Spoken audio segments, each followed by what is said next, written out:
ভিডিওটাকে ছোট করার জন্য প্রথমে স্ট্রাকচারটাকে রেডি করে নিয়েছি, একবার দেখে নিই। ফার্স্টে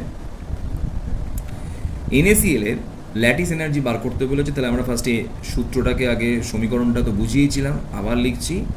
Na solid half molecule chlorine gas, কী করে হচ্ছে স্যার, হাফ হাফ কেটে গিয়ে শুধু Cl থাকবে, সেই মতো করে এটাকে ভাঙতে হবে। মানে এই বিক্রিয়াটাকে তোকে এমনভাবে করতে হবে যেন ডাইরেক্ট NaCl পাওয়া যায়, এটা আগে বুঝতে হবে। সেখানে সোডিয়াম তাহলে কটা আছে, এক পরমাণু, এখানেও আছে এক পরমাণু। স্যার এখানে কটা পরমাণু আছে, দুই পরমাণু। তাহলে এখানে হাফ করে দিলে এখানে ক্লোরিনটা এক পরমাণু হয়ে যাবে। ক্লিয়ার হয়ে গেল? তো এই যে বিক্রিয়াটা ডাইরেক্ট করলাম, এখানে যে পরিমাণ তাপ উৎপন্নই হোক বা শোষণই হোক তাকেই বলা heat of formation, delta H F. Plus minus আমরা এখন জানি না, তাহলে যেমন জানি সেরকমই লিখলাম। বুঝে গেল? এবার আমরা কি করলাম না, সোডিয়ামকে হিট দিয়ে গ্যাসিয়াস স্টেটে নিয়ে গেলাম। সাবলিমেশন এনার্জি পজিটিভ, এখানে তাপটা দিতে হয় বলে। ঠিক একইভাবে সোডিয়ামকে আমরা আইপি এনার্জি দিলাম, পজিটিভ দিলাম, মানে পজিটিভ। সোডিয়াম গ্যাসিয়াস স্টেট থেকে সোডিয়াম আয়নে পরিণত হয়ে গেল, আইপি দিলাম। ঠিক একইভাবে ক্লোরিনের মধ্যে যে ক্লোরিন বন্ড ছিল, সেই বন্ডটাকে ভাঙতে যে টাইম এনার্জি লাগে তাকে বলা হয় ডিসোসিয়েশন এনার্জি। যেহেতু এক মোলের জন্য ডি, তাহলে হাফ মোলের জন্য ডি ইন্টু হাফ। ক্লোরিন, এবার বুঝে নি, ক্লোরিন এই গ্যাসিয়াস স্টেটে যাওয়ার পর, গ্যাসিয়াস তো ছিলই, তাহলে এক অ্যাটম তৈরি হয়ে যাওয়ার পর ক্লোরিনকে যখন আমরা বাইরে থেকে একটা ইলেকট্রন প্রবেশ করাচ্ছি, সেখানে কিছু এনার্জি কি আর রিলিজ হয়। এনার্জি যেহেতু রিলিজ হয়, সেখানে এনার্জি কিছুটা কমে যায়, তাই আমরা সেই এনার্জিটাকে মাইনাস দিয়ে লিখেছি বোঝার জন্য যে কোনটা মাইনাস কোনটা প্লাস। ঠিক একইভাবে লক্ষ্য করে দেখবি, এই গ্যাসিয়াস স্টেট থেকে ক্লোরিনকে একটা ইলেকট্রন প্রবেশ করিয়ে ক্লোরিন নেগেটিভ আয়নে পরিণত করতে যে এনার্জিটা লাগলো সেটা হচ্ছে ইলেকট্রন অ্যাফিনিটি। দুটো গ্যাসিয়াস স্টেটে চলে যাওয়ার পর এরা যখন পরস্পর যুক্ত হয়ে NaCl ল্যাটিস গঠন করছে, এই ল্যাটিস এক মোল গঠন করার সময় যে পরিমাণ শক্তি রিলিজ হয়, সেই শক্তিটাকে আমরা বলি ল্যাটিস এনার্জি। এটাকে ঘুরিয়েও ভাবা যেতে পারে, আর বলছি না, অর্থাৎ এক মোল বন্ড ভাঙতে যে পরিমাণ শক্তির প্রয়োজন হয়। ঠিক আছে? তো যেহেতু ল্যাটিস এনার্জি শক্তি উৎপন্ন হয়, তাই আমরা ল্যাটিস এনার্জিকেও নেগেটিভ ধরেছি। আমরা হিসাব মতো যেহেতু NaCl একটি তাপ উৎপাদক বিক্রিয়া, তাই এই বিক্রিয়াটাকে কিভাবে প্রকাশ করেছি একটু দেখে নিই। মাইনাস দিয়েছি ডেল্টা এইচে, plus sublimation energy, plus IP 1, plus এখান থেকে শুরু dissociation energy by 2, minus electron affinity, minus তার সঙ্গে যোগ হচ্ছে ল্যাটিস এনার্জি। তো স্যার মাইনাসগুলো যদি আমাদের ডাউট লাগে, তো এর জন্য আমরা কিভাবে করব, যেহেতু আমাদের প্লাস মাইনাস দিয়েই অঙ্ক করতে দেয়, তাই আমরা প্লাস মাইনাস না বুঝে সবগুলোকে আমরা ইকুয়েশনটাকে প্লাস দিয়ে ভাববো। তাহলে সব ইকুয়েশনটাকে যদি প্লাস দিয়ে ভাবা হয়, তাহলে যার যেরকম মান থাকবে নেগেটিভ বা পজিটিভ, সেই অনুসারে আমি বসাবো। যদি কখনো বলে দেয় যে প্রকৃত মানগুলি তোমরা চিহ্নিত করে নিয়ে বসাও, তখন কিন্তু বাঁশ হয়ে যাবে। তাই জন্য আমরা এটাকে শিখিয়ে রাখলাম প্রথম রুলসটা কিভাবে রেডি হচ্ছে। ঠিক আছে? এইটা কি করে বুঝবো স্যার মাইনাস না প্লাস, এটা আমি বলে দিয়েছিলাম। যদি এটা এক্সোথার্মিক রিয়াকশান হয়, তাহলে মাইনাস ধরা হয়, তাপ উৎপন্ন হচ্ছে। আর যদি এন্ডোথার্মিক রিয়াকশান হয়, মানে তাপ শোষক বিক্রিয়া, তাহলে সেখানে প্লাস ধরবো। ক্লিয়ার হয়ে গেল? এই মানগুলোকে সব এইভাবে লিখলাম। এবার আমি খাতাটাকে নিয়ে চলে আসি। খাতাটায় লক্ষ্য করে দেখ, এই মানগুলো সব এখানে চিহ্ন সমেত দেওয়া রয়েছে, কোনোটা plus minus minus plus. Clear?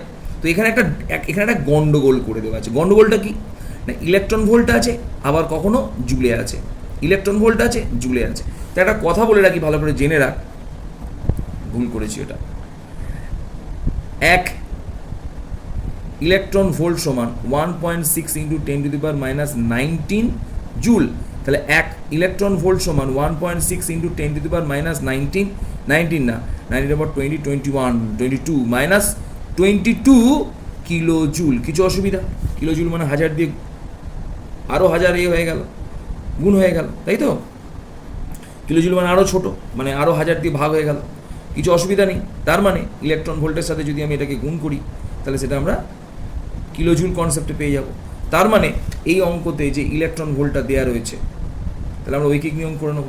এক ইলেকট্রন ভোল্ট সমান এত কিলোজুল, এক ইলেকট্রন ভোল্ট সমান এত কিলোজুল, তাহলে এত ইলেকট্রন ভোল্ট সমান কত কিলোজুল। এইভাবে কিলোজুলগুলোকে আমরা কিসে কনভার্ট করে নিতে পারবো, ইলেকট্রন ভোল্টকে কিলোজুলে কনভার্ট করে নেবো। টোটাল কিলোজুলের মানগুলোকে এখানে পরপর বসিয়ে যাব।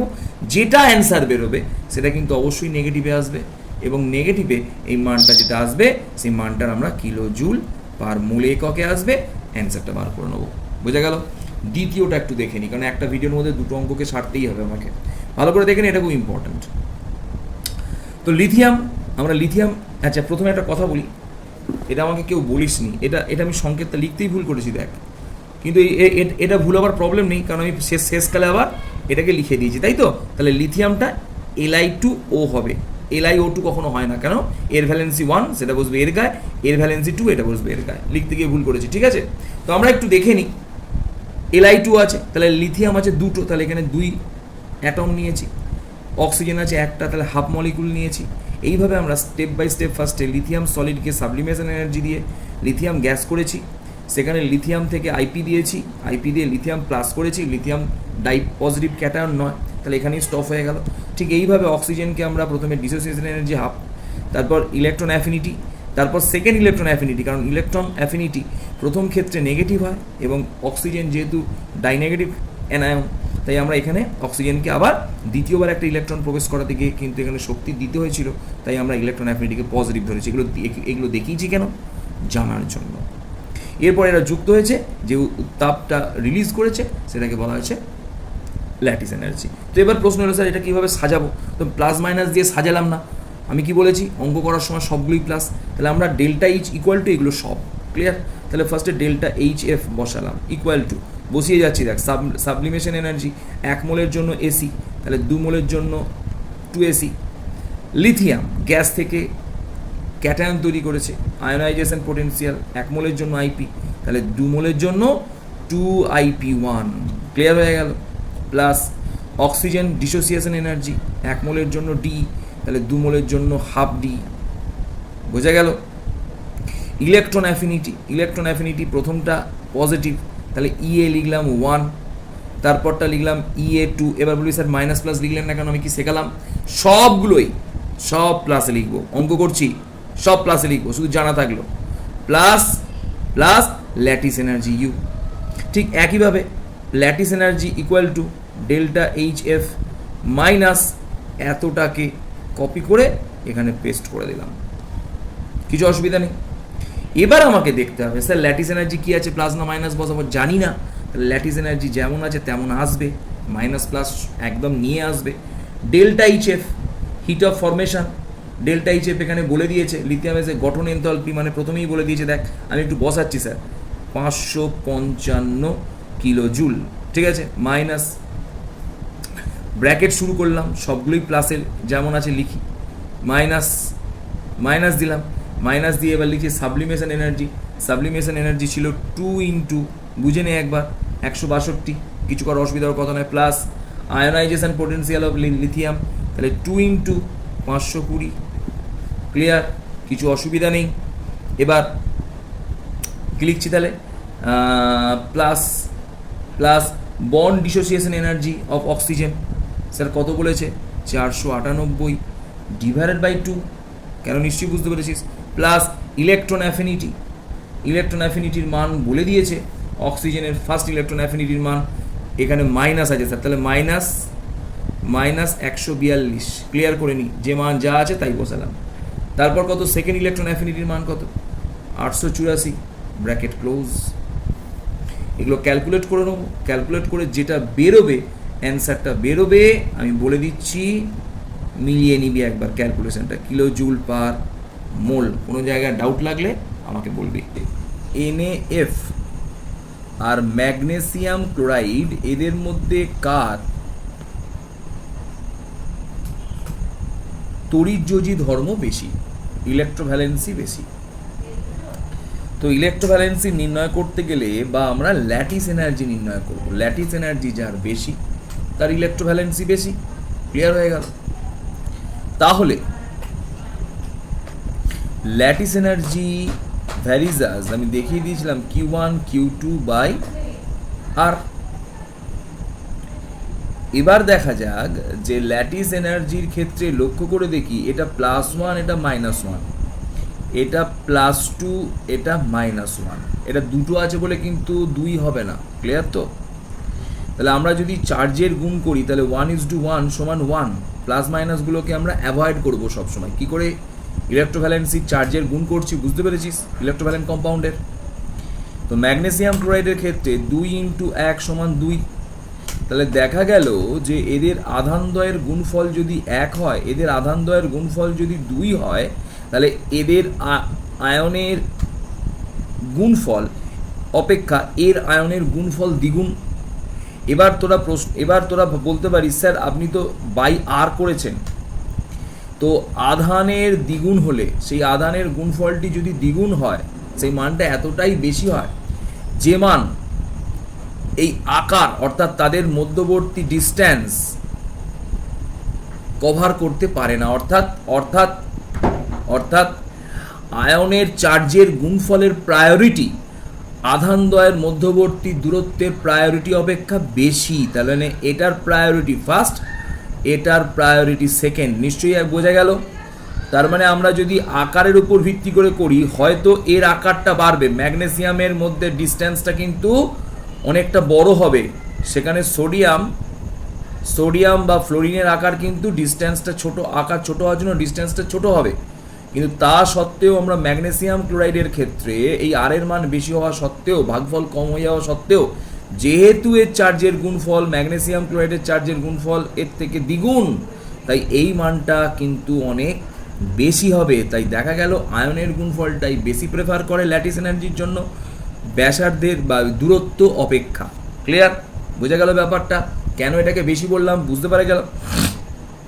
তো এবার একটা ছোট্ট প্রশ্ন দেওয়া ছিল, এটা 1 নম্বর প্রশ্ন ছিল, এটা 2 নম্বর প্রশ্ন ছিল, যে ক্যালসিয়াম ফ্লোরাইড জলে অদ্রাব্য হলেও ক্যালসিয়াম ক্লোরাইড জলে দ্রাব্য কেন? এই সব প্রশ্নগুলো খুব ইজি অ্যান্সার দেওয়া যাবে, এগুলো এইচএস বেস প্রশ্ন না। জলে দ্রাব্যতার জন্য আমরা জানি জলের হাইড্রেশন এনার্জি ক্যালসিয়াম ফ্লোরাইডের ল্যাটিস এনার্জির থেকে যদি কম হয় তাহলে সেটা জলে দ্রাব্য।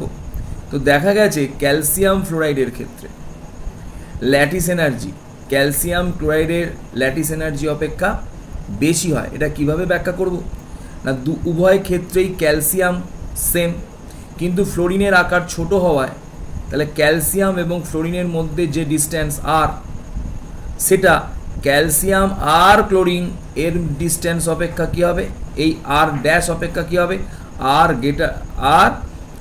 লেস দ্যান আর ড্যাশ। তাহলে আমরা যেহেতু ল্যাটিস এনার্জি ভ্যারিজাস 1/r, অর্থাৎ আর এর সাথে ব্যস্তানুপাতিক, তাই আর যেখানে ছোট ল্যাটিস এনার্জি সেখানে বেশি। তাহলে এই দুটোর মধ্যে অ্যান্সারটা ক্লিয়ার হলো। ক্যালসিয়াম ফ্লোরাইডে এই ডিস্ট্যান্সটা ছোট হয়ে যাওয়ার জন্য ল্যাটিস এনার্জি বেশি হয়ে গেল। তাহলে দেখা গেল ল্যাটিস এনার্জি যেহেতু ক্যালসিয়াম ফ্লোরাইডের বেশি, তাই ক্যালসিয়াম ক্লোরাইড জলে অদ্রাব্য, কারণ lattice energy of calcium fluoride greater than hydration energy. আর ক্যালসিয়াম ক্লোরাইডের ক্ষেত্রে যেহেতু ল্যাটিস এনার্জিটা কম, কেন স্যার? এই ডিস্টেন্সটা বেশি হওয়ার জন্য। ক্লিয়ার? তার ফলে দেখা গেল ক্যালসিয়াম ক্লোরাইডের ক্ষেত্রে ল্যাটিস এনার্জি অপেক্ষাকৃত কম হওয়ায় এই ল্যাটিস এনার্জির মান জলের হাইড্রেশন এনথালপি বা হাইড্রেশন এনার্জির থেকে কী হবে, বেশি হবে, কম হবে। তাই জল সহজেই এই ল্যাটিস এনার্জিকে কী করতে পারবে, ব্রেক করতে পারবে। তো দেখা গেল তাই ক্যালসিয়াম ফ্লোরাইড জলে অদ্রাব্য হলেও ক্যালসিয়াম ফ্লোরাইড কিন্তু জলে দ্রাব্য। কারণটা কিন্তু এইভাবে আমরা গাণিতিক রূপ দিয়ে ব্যাখ্যা করলে সব থেকে বেস্ট অ্যান্সার হবে। একটা বুদ্ধিদীপ্ত প্রশ্ন দিয়েছিলাম, অ্যান্সার কেউই করে পাঠাসনি, যে ল্যাটিস এনার্জি এক প্রকারের আকর্ষণ বল। তাহলে আকর্ষণ বলের মান যদি আমরা এফ করি, ভ্যারিজ অ্যাজ Q1 Q2/r²।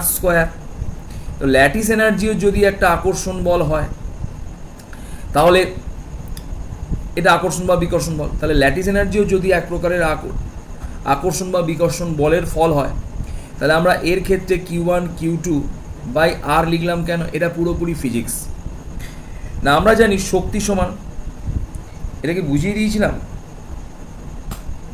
হ্যাঁ এটা বুঝিয়ে দিয়েছিলাম, অ্যান্সারটা ক্লিয়ার করে দিয়েছিলাম। ঠিক আছে, অ্যান্সারটা বোঝানো ছিল। তাহলে আমরা আজকে যেটা পড়ব সেটাকে বলা হচ্ছে কোভ্যালেন্সি। আমরা যেটা পড়বো কোভ্যালেন্ট বন্ড পড়বো।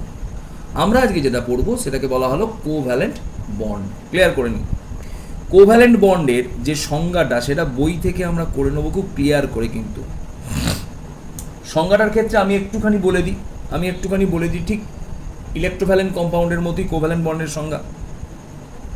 কোভ্যালেন্ট বন্ড দ্বারা যে কম্পাউন্ড তৈরি হয় তাকে কি বলা হবে? Covalent compound. তো এবার প্রশ্ন এলো এর সংজ্ঞাটা কি করব, আমি একটুখানি মুখে বলে দিই।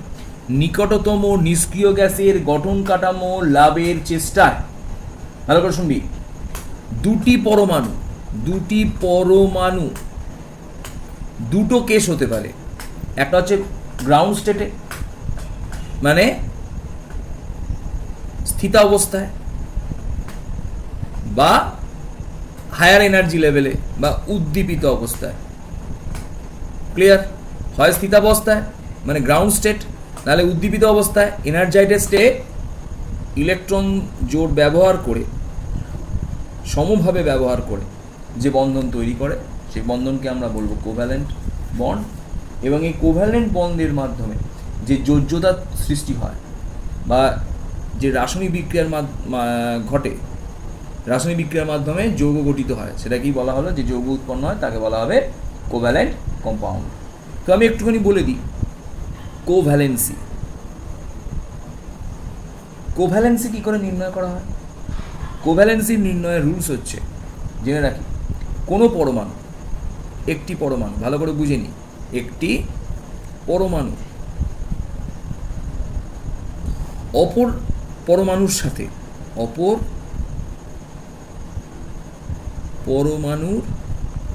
সাথে মোট যত সংখ্যক সমযোজী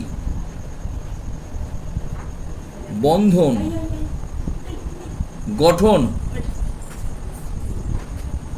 গঠন করে সেই সংখ্যাকে কোভ্যালেন্সি বলা হয়। যেমন সিম্পল একটা উদাহরণ দিই, যে এখানে একটা অক্সিজেন আছে, অক্সিজেন আর একটা অক্সিজেন পরমাণুর সাথে দুটো সমযোজী বন্ধনের মাধ্যমে যুক্ত হয়, তাহলে এখানে অক্সিজেনের কোভ্যালেন্সি 2। ক্লিয়ার হয়ে গেল? এইভাবে আমরা কোভ্যালেন্সি নির্ণয় করতে পারবো। তো সমযোজী অণু দু ধরনের হতে পারে। সমযোজী যৌগ গঠনের সময় যে এই সমযোজী অণু তৈরি হয়, সেই সমযোজী অণুগুলো দুই প্রকার হতে পারে। এটা আমরা জানি, বাচ্চাবেলায় পড়ে এসেছিলাম, একটু রিক্যাপ করছি। তো সমযোজী যৌগগুলোর মধ্যে বা অণুগুলোর মধ্যে অণু দুই প্রকার। একটা মৌলিক অণু, ঠিক আছে, আর একটা যৌগিক অণু। মৌলিক অণুর উদাহরণ O2, যৌগিক অণুর উদাহরণ CO2। ক্লিয়ার হয়ে গেল? এগুলো জানি আমরা, তাই তো? এগুলো জানি। তো আজকে যেটা আমরা নিয়ে আলোচনা করব, তো এই ধরনের, আবার বলে দিই, সমযোজী বন্ধন করকম হতে পারে। এক বন্ধন হতে পারে, দ্বিবন্ধন হতে পারে, ত্রিবন্ধন হতে পারে। একটা কথা বলে রাখি, একটা বন্ধন তৈরি করতে কটা ইলেকট্রন ব্যয় হয়? 2টো ইলেকট্রন ব্যয় হয়। একটা বন্ধনের জন্য 2টো ইলেকট্রন ব্যয় হয়, তাহলে ডবল বন্ডের জন্য মোট 4টে ইলেকট্রন ব্যয় হবে, ট্রিপল বন্ডের জন্য মোট 6টে ইলেকট্রন ব্যয় হবে। এটা বুঝে গেলাম আমরা। ক্লিয়ার? তো এবার প্রশ্ন হলো যে আমরা এই সমযোজী যৌগের যে গঠন,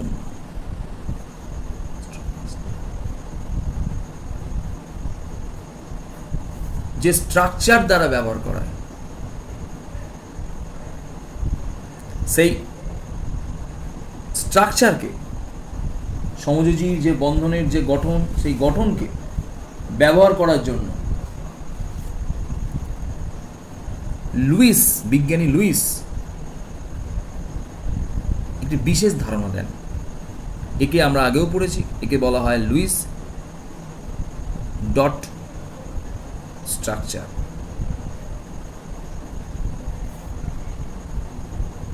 প্রথমে আমি একটুখানি বলে দিই তোদের, বইয়ের একটা কনসেপ্ট আছে, বা সাধারণ যে কনসেপ্টে ছোটোখাটো প্রশ্নগুলো হয়, সেই কনসেপ্টটা আমি একটু ফার্স্টে বলে দিই, ভালো করে বুঝে নেয়। যখন কোনো লুইস ডট স্ট্রাকচার তৈরি করব, তখন লুইস ডট স্ট্রাকচার তৈরি করার জন্য, ভালো করে শুনছিস কিন্তু, একটা পরমাণু, যেমন ধরে নিক কার্বন ডাইঅক্সাইড, একটা পরমাণুর অনুর টোটাল কটা যোজক ইলেকট্রন থাকবে সেটাকে আগে ক্যালকুলেট করে নেব। যোজক ইলেকট্রন বলবো, ভুল বলবো, আউটার সেল ইলেকট্রন। হাইড্রোজেন এবং অক্সিজেন ছাড়া, হাইড্রোজেন, হিলিয়াম এবং লিথিয়াম ছাড়া সবাই অক্টেট রুল ফলো করে, অর্থাৎ প্রত্যেকটা পরমাণুর ক্ষেত্রে 8টা করে বহিস্থ কক্ষের ইলেকট্রন থাকতে পারে, সেই হিসাবে ধরে নেবো। তাহলে কার্বন ডাইঅক্সাইডে কটা ইলেকট্রন থাকে আউটার সেল অরবিটালে?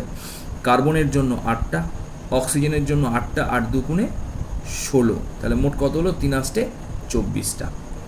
এবার বলি কার্বন ডাইঅক্সাইড বা এটাকে যে কোনো যৌগ, যদি এর মাথায় নেগেটিভ চার্জ থাকতো তাহলে এখানে +1 করতাম, যদি এখানে পজিটিভ চার্জ থাকতো তাহলে -1 করতাম। এবার আমরা পরের স্টেপে আসছি, আমরা বোঝাচ্ছি ব্যাপারটা। এবার বার করতে হবে, এটাকে আমরা নাম্বার দিলাম T, টোটাল ইলেকট্রন।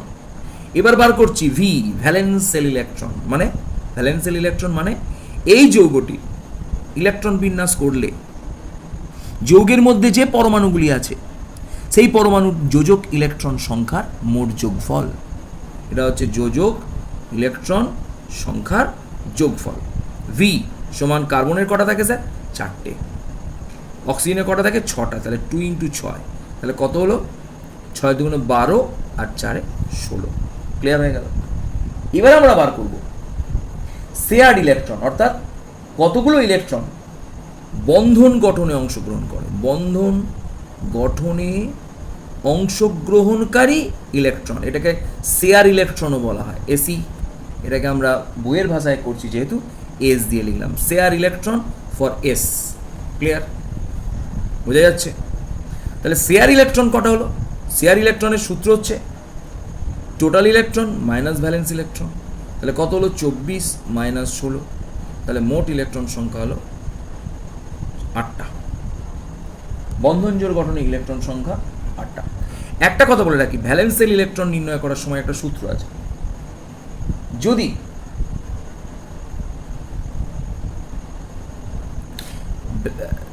আয়ন হয়, এটা যদি আয়ন হতো, আয়নের মাথায় যদি প্লাস থাকতো তাহলে এখানে ভ্যালেন্স সেল ইলেকট্রন নির্ণয় করার সময় এখানে মাইনাস দিয়ে লিখতে হতো, আর যদি মাইনাস থাকতো তাহলে একে প্লাস দিয়ে লিখতে হতো। এটা বুঝিয়ে দিলাম। আয়ন থাকলে বিপরীত চিহ্ন হয়, মাইনাস থাকলে প্লাস করতে হয়, প্লাস থাকলে মাইনাস করতে হয়। এটা আমরা করতে করতে বুঝবো। এবার আমরা চলে আসছি lone pair electron. Lone pair ইলেকট্রনকে আমরা এলই দিয়ে লিখলাম, বইতে ইউ দিয়ে লেখা আছে, তো আমরা এলই দিয়ে লিখলাম। লোন পেয়ার ইলেকট্রন কী করে বার করব? লোন পেয়ার ইলেকট্রন বার করার রুলস হচ্ছে valence electron minus share electron equal to lone pair electron. এই শেয়ার ইলেকট্রনকে আমরা অনেক সময় জেনে রাখ বন্ড পেয়ার ইলেকট্রনও বলে থাকি। ক্লিয়ার? তাহলে লোন পেয়ার ইলেকট্রন সমান valence electron minus bond pair electron. তাহলে লোন পেয়ার ইলেকট্রন পেয়ে গেলাম। তাহলে ভ্যালেন্স ইলেকট্রনের number of valence electron 16, number of share electron 8। তাহলে লোন পেয়ার ইলেকট্রনের সংখ্যা চলে এলো 8। তো আমরা এই ঘটনা থেকে এবার এর যৌগের গঠন তৈরি করতে শিখবো। হ্যাঁ, এটা একটুখানি বোঝা অসুবিধা, তো আমি অন্যভাবে বোঝাবো যেটাতে আমরা অবজেক্টিভ টাইপের যে প্রশ্নগুলো সেগুলোতে অ্যান্সার করতে পারবো। তো প্রথমেই দেখে নিই কার্বন ডাইঅক্সাইডের কে কেন্দ্রীয় পরমাণু। যে একা থাকবে সে কেন্দ্রীয় পরমাণু। মাধ্যমিকে করিয়েছিলাম নায়ক একা হয়, নায়িকা দুটো, মাঝখানে নায়ক, দুদিকে দুটো নায়িকা। এবার এখানে প্রশ্ন এলো যে বন্ড পেয়ার ইলেকট্রন কটা? বন্ড পেয়ার ইলেকট্রন কটা? 8টা। তাহলে বন্ড পেয়ার ইলেকট্রনের মধ্যে তাহলে কোভ্যালেন্সি কত হবে? 8/2 = 4।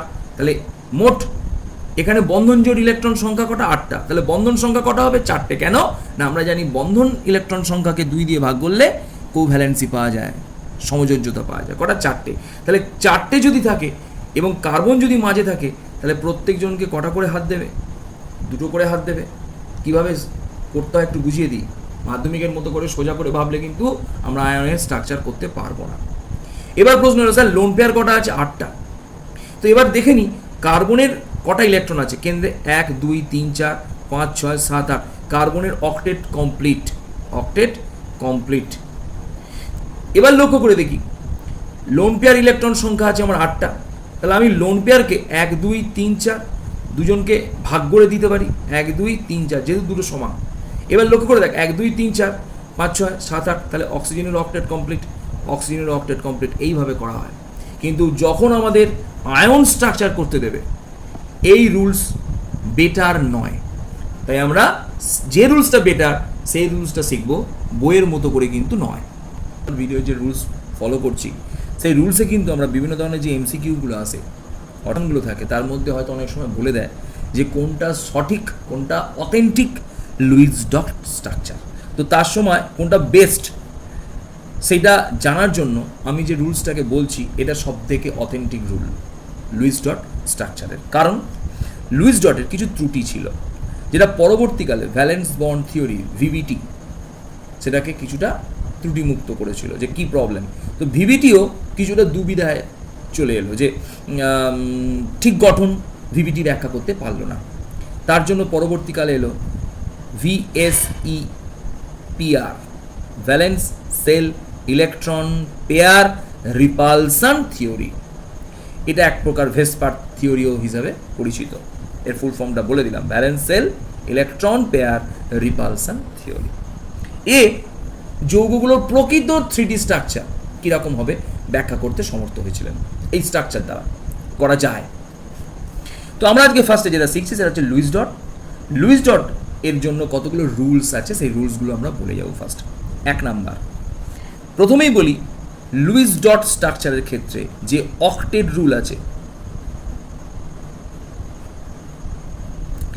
এই অক্টেট রুলটা লুইস ডট স্ট্রাকচারের ক্ষেত্রে যে অক্টেট রুল আছে সেই অক্টেট রুলটা কিন্তু কেবলমাত্র প্রান্তীয় পরমাণুর ক্ষেত্রে প্রযোজ্য, কেন্দ্রীয় পরমাণুর ক্ষেত্রে প্রযোজ্য নয়, প্রযোজ্য কিন্তু সেখানে এক্সপানশন অফ অক্টেট রুল, অর্থাৎ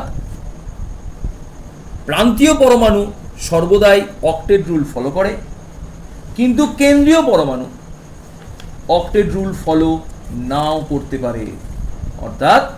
অর্থাৎ কেন্দ্রীয় পরমাণুর ক্ষেত্রে অক্টেট রুলের কিছু লিমিটেশন আছে, অর্থাৎ অক্টেট যে রুল সেই রুলের ক্ষেত্রে সর্বদাই যে অক্টেট রুল মানবে এমন কোনো কথা নয়। এর ক্ষেত্রে কিছু স্পেশাল ছাড় আছে। কেন্দ্রীয় পরমাণু সেন্ট্রাল অ্যাটম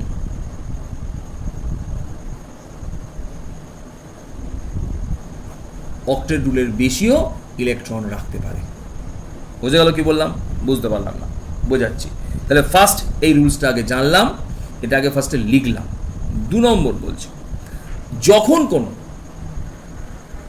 পরমাণু এই অণুর কোভ্যালেন্ট কম্পাউন্ডে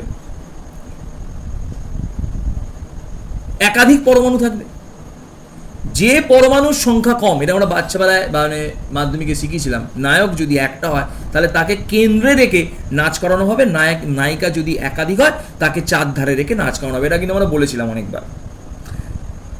যার সংখ্যা কম, ফার্স্ট সেন্ট্রাল অ্যাটমের কিছু ক্রাইটেরিয়া আছে, সেই ক্রাইটেরিয়াগুলো পরপর বলে যাচ্ছি। 1 নম্বর, সেন্ট্রাল অ্যাটমের কিছু ক্রাইটেরিয়া, সংখ্যা কম হতে হবে, যার সংখ্যা কম সেই হবে সেন্ট্রাল অ্যাটম, অর্থাৎ কেন্দ্রীয় পরমাণুটা সে হবে। 1 নম্বর রুলস। 2, যেটা সেন্ট্রাল অ্যাটম তার ইলেকট্রো পজিটিভ ক্যারেক্টার ধর্ম বেশি হতে হবে, ইলেকট্রো পজিটিভ ধর্ম বেশি হতে হবে, অর্থাৎ একটুখানি বুঝিয়ে দিতে পারি, ধাতব ধর্ম, এটা কি বলা হয়, ধাতব ধর্ম বেশি হবে। ক্লিয়ার? মানে সাধারণত ধাতু হতে পারে, যদি একাধিক অধাতু থাকে তার মধ্যে যার ধাতব ধর্ম বেশি সে হবে। 3, খুব ভালো করে ভিডিওগুলোকে কিন্তু বুঝে বুঝে খাতায় নোট করবি, বারবার বলছি। এদের মধ্যে যার আকার সব থেকে বড় সেটা কিন্তু প্রায়োরিটি পেয়ে যাবে, অর্থাৎ যদি 2টো থাকে কি 3টে থাকে তখন দেখা যাবে যার আকার বড়, সাইজ ম্যাক্সিমাম হতে হবে, সাইজ ম্যাক্সিমাম হতে হবে। আর 4 নম্বরের ক্রাইটেরিয়া দিলাম, 4 নম্বর হচ্ছে সাধারণত যে সেন্ট্রাল অ্যাটম হবে তার অ্যাটমিক নাম্বার বেশি হতে হবে। যে সেন্ট্রাল অ্যাটম হবে তার অ্যাটমিক নাম্বার বেশি হতে হবে। এগুলো পরপর রুলস ফলো করবে। ফার্স্টে সংখ্যা, কিন্তু সংখ্যাটা কিন্তু মেন, এটুকু মনে রাখতে হবে, নায়ক একজন, তার মানে সংখ্যা যে কম সেটা হবে সেন্ট্রাল অ্যাটম। এরপর 2 নম্বর রুলসে চলে আসছি। 2 নম্বর রুলস কি না, সাধারণত কেন্দ্রীয় পরমাণু হিসাবে হাইড্রোজেন এবং ফ্লোরিন কখনোই হতে পারবে না।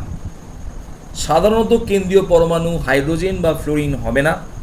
এছাড়া সবাই কেন্দ্রীয় পরমাণু হতে পারে, silicon, carbon, oxygen, nitrogen, chlorine, bromine,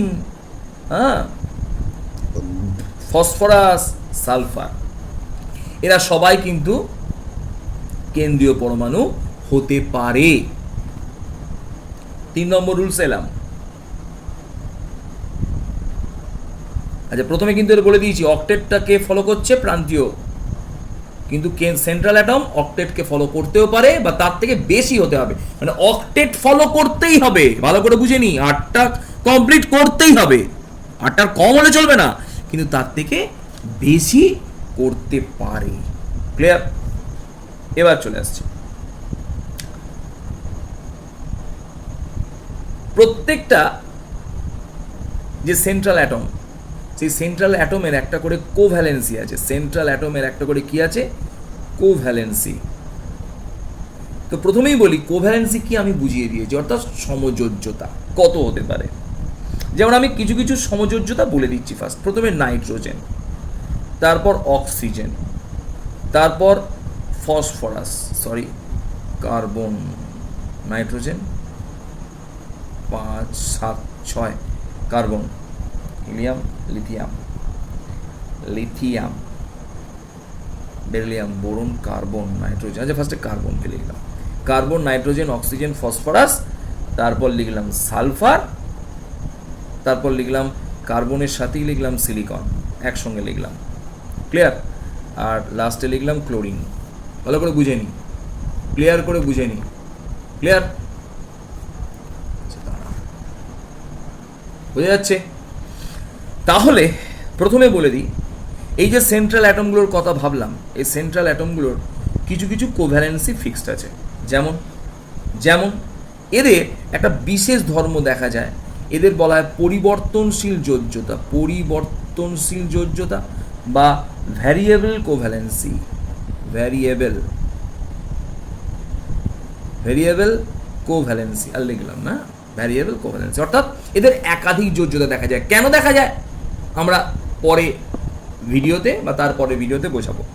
তো শিখিয়ে রাখি, শুনে রাখ। কার্বনের কোভ্যালেন্সি 4, কখনো কখনো রেয়ার ক্ষেত্রে 2 দেখায়, তো 4ই হয় সবসময়, কার্বন এবং সিলিকনের।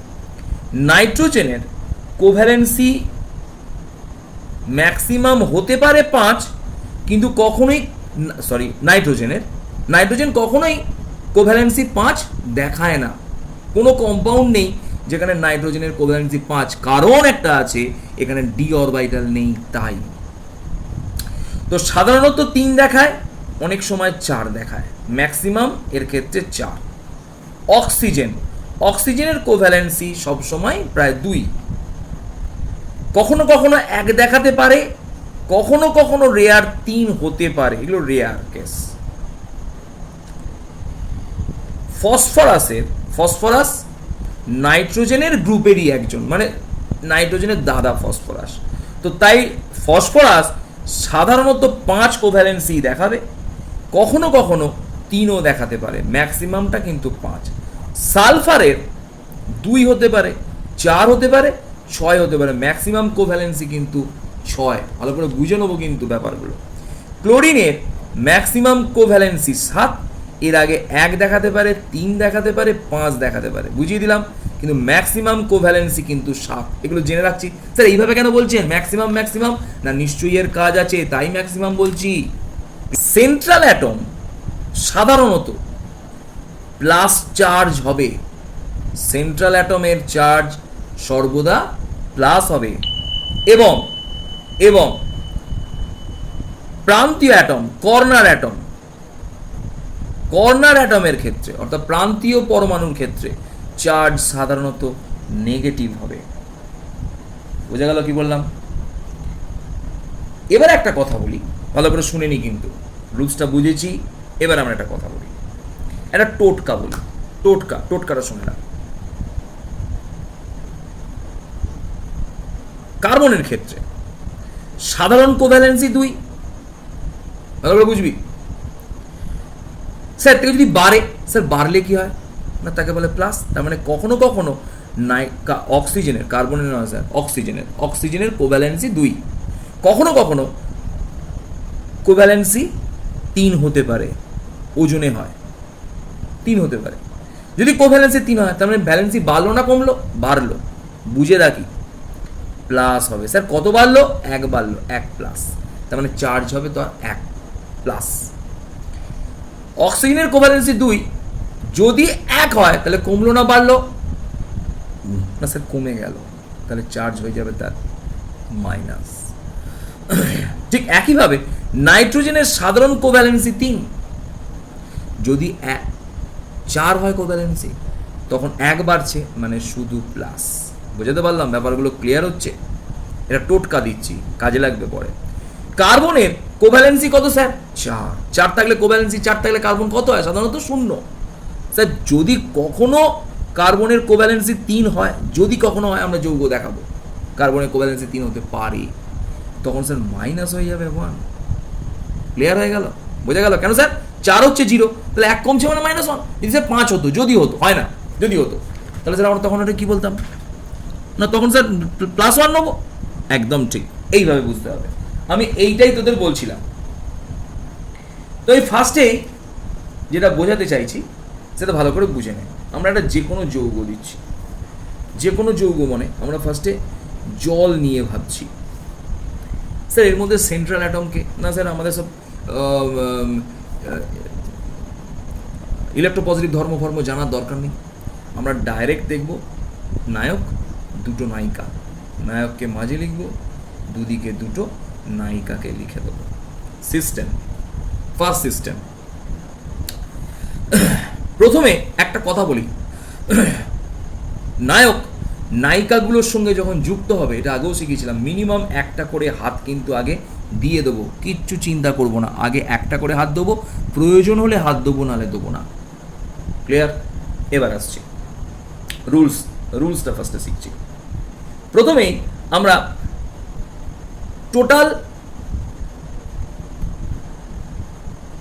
ভ্যালেন্স সেল ইলেকট্রন বার করব। কিভাবে ভ্যালেন্স সেল ইলেকট্রন বার করব? প্রথমে যোজক ইলেকট্রন সংখ্যা বার করব। কিভাবে বার করব বুঝিয়ে দিচ্ছি। টি মানে হচ্ছে কার্যকরী valence, effective valence shell electron, effective valence shell electron. তার মানে বোঝাচ্ছি স্যার।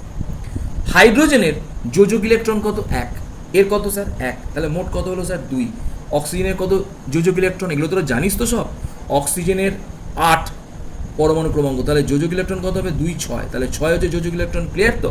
এগুলো সবার ক্লিয়ার কিন্তু, হ্যাঁ? এবার অক্সিজেনের 6, তাহলে আমরা কি লিখলাম? 2 + 6 = 8। স্যার এর মাথায় কোনো চার্জ আছে? নেই। তাহলে এখানে কোনো প্লাস মাইনাস করব না, নিয়ম একটাই, যদি এর মাথায় প্লাস চার্জ থাকে তাহলে এখানে মাইনাস করব, যদি এর মাথায় মাইনাস চার্জ থাকে তাহলে এর সঙ্গে প্লাস করব। তাহলে এটাই হলো effective valence shell electron. Clear হয়ে গেল? এবার কি চলে আসছি? এবার চলে আসছি আমরা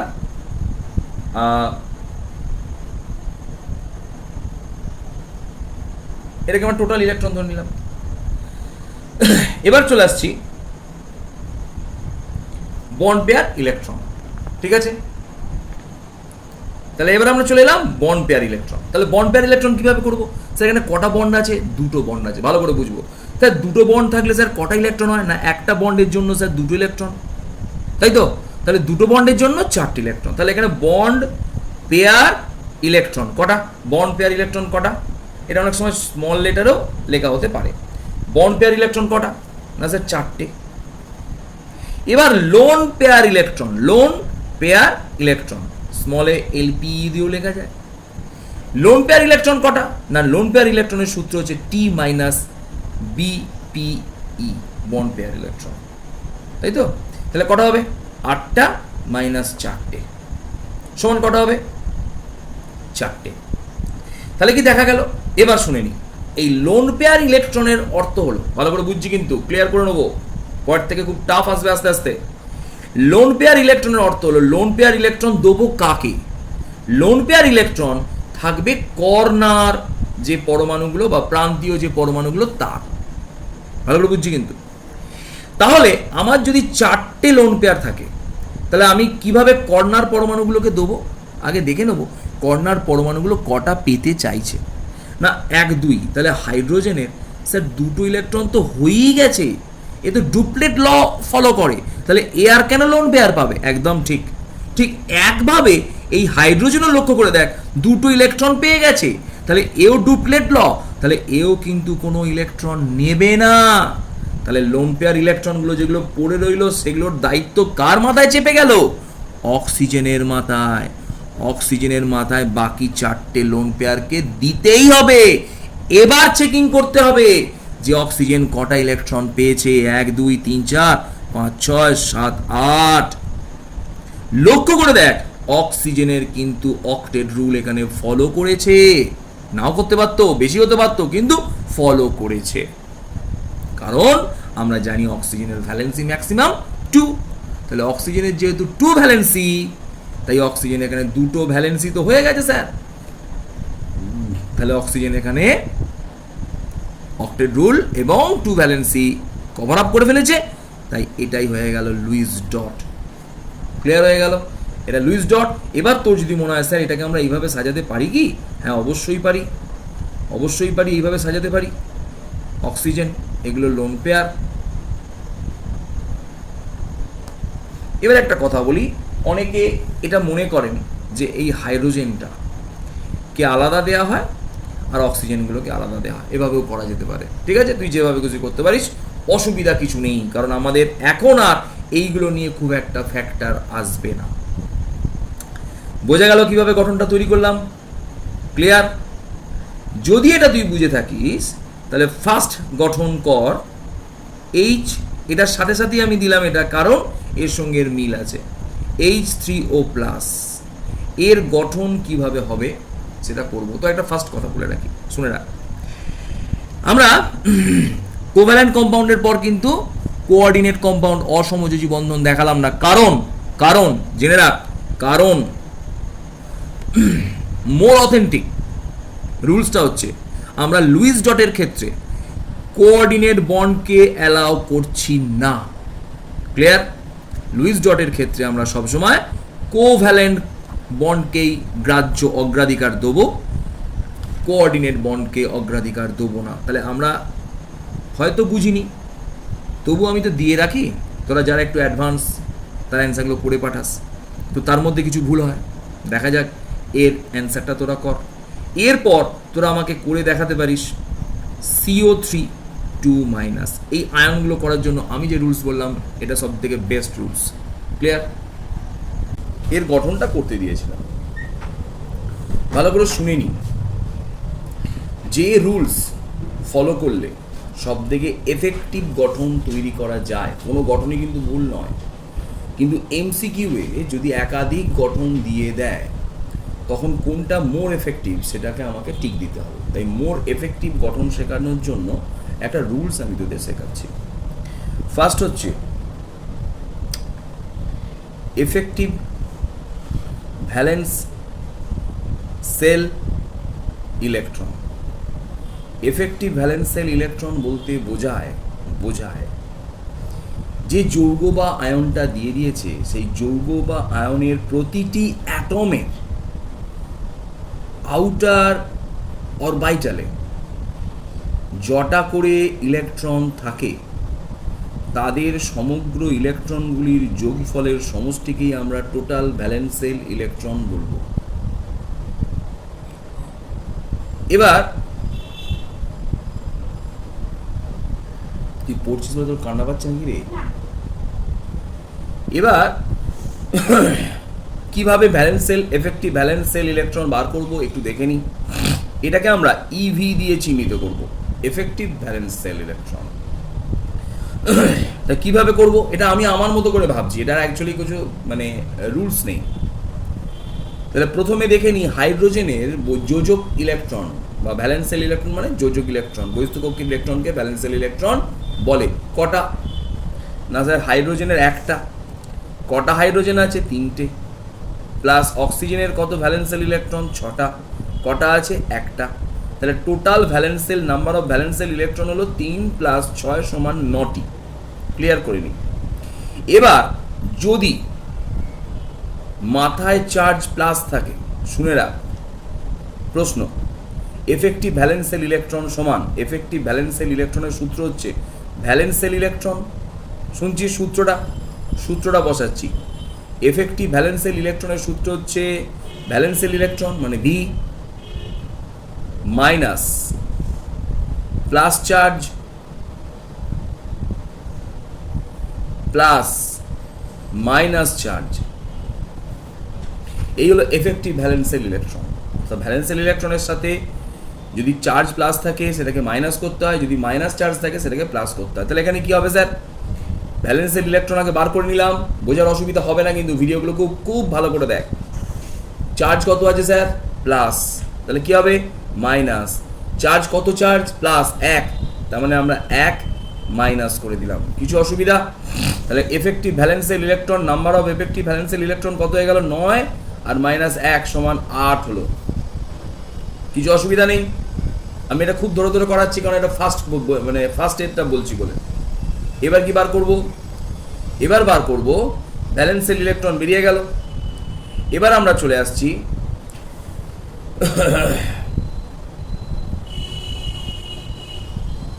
লোন পেয়ার ইলেকট্রনে। এবার আমরা সেকেন্ড স্টেপে চলে এলাম, এটা ফার্স্ট স্টেপ। এবার আমরা সেকেন্ড স্টেপে আসছি। তো লোন পেয়ার ইলেকট্রন কি করে বার করব তার আগে একটা কথা বলে রাখি। এবার আমাকে চুজ করতে হবে যে কেন্দ্রীয় পরমাণু কোনটা, সেন্ট্রাল অ্যাটম কোনটা। সেন্ট্রাল অ্যাটম বার করার অনেকগুলো রুলস বলে দিয়েছিলাম। সেন্ট্রাল অ্যাটম বার করার অনেকগুলো রুলসের মধ্যে ফার্স্ট রুলস ছিল সংখ্যা যার কম সে হবে সেন্ট্রাল অ্যাটম। তাহলে এখানে সংখ্যা কার কম? অক্সিজেনের। তাহলে অক্সিজেন হয়ে গেল নায়ক। এটাতে আমাদের কিন্তু 10-এর কনসেপ্ট দিয়ে বোঝা যাবে। তাহলে নায়ক হয়ে গেল অক্সিজেন, তাকে ঘিরে 3টে নায়িকা আছে। তাহলে 3টে নায়িকা কি হবে স্যার? 3টে নায়িকা, 3টে হাইড্রোজেনকে 3 দিকে দিলাম।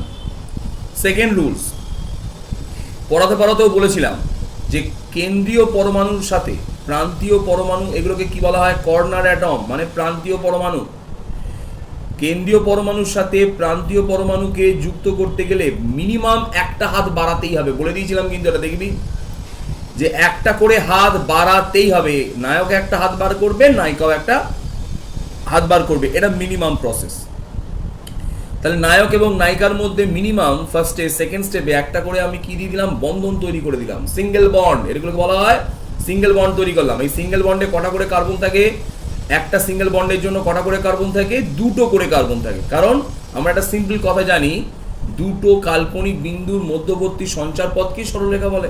তাহলে একটা সরলরেখা বা একটা বন্ড তৈরি করতে গেলে কটা ইলেকট্রন লাগবে? 2টো। তাহলে এখানে মোট কটা ইলেকট্রন ব্যবহৃত হয়ে গেল?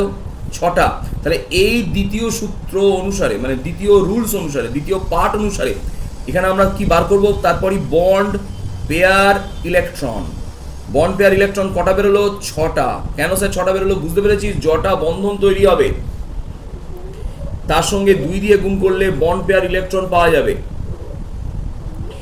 এবার প্রশ্ন যে স্যার যদি কারোর ক্ষেত্রে 2টো বন্ড হয়, না, রুলস যেভাবে শিখছি সেইভাবেই করতে হবে, অর্থাৎ প্রত্যেকটার সাথে একটা করে বন্ড দিতে হবে। 3 নম্বর পার্ট। এরপর তৈরি করব আমরা lone pair electron. Lone pair electron কিভাবে তৈরি করব? Lone pair electron, lone pair electron তৈরি করার রুলস হচ্ছে, সূত্রটা বলি ফার্স্টে, effective bond pair effective valence shell electron minus bond pair electron equal to lone pair electron. Clear?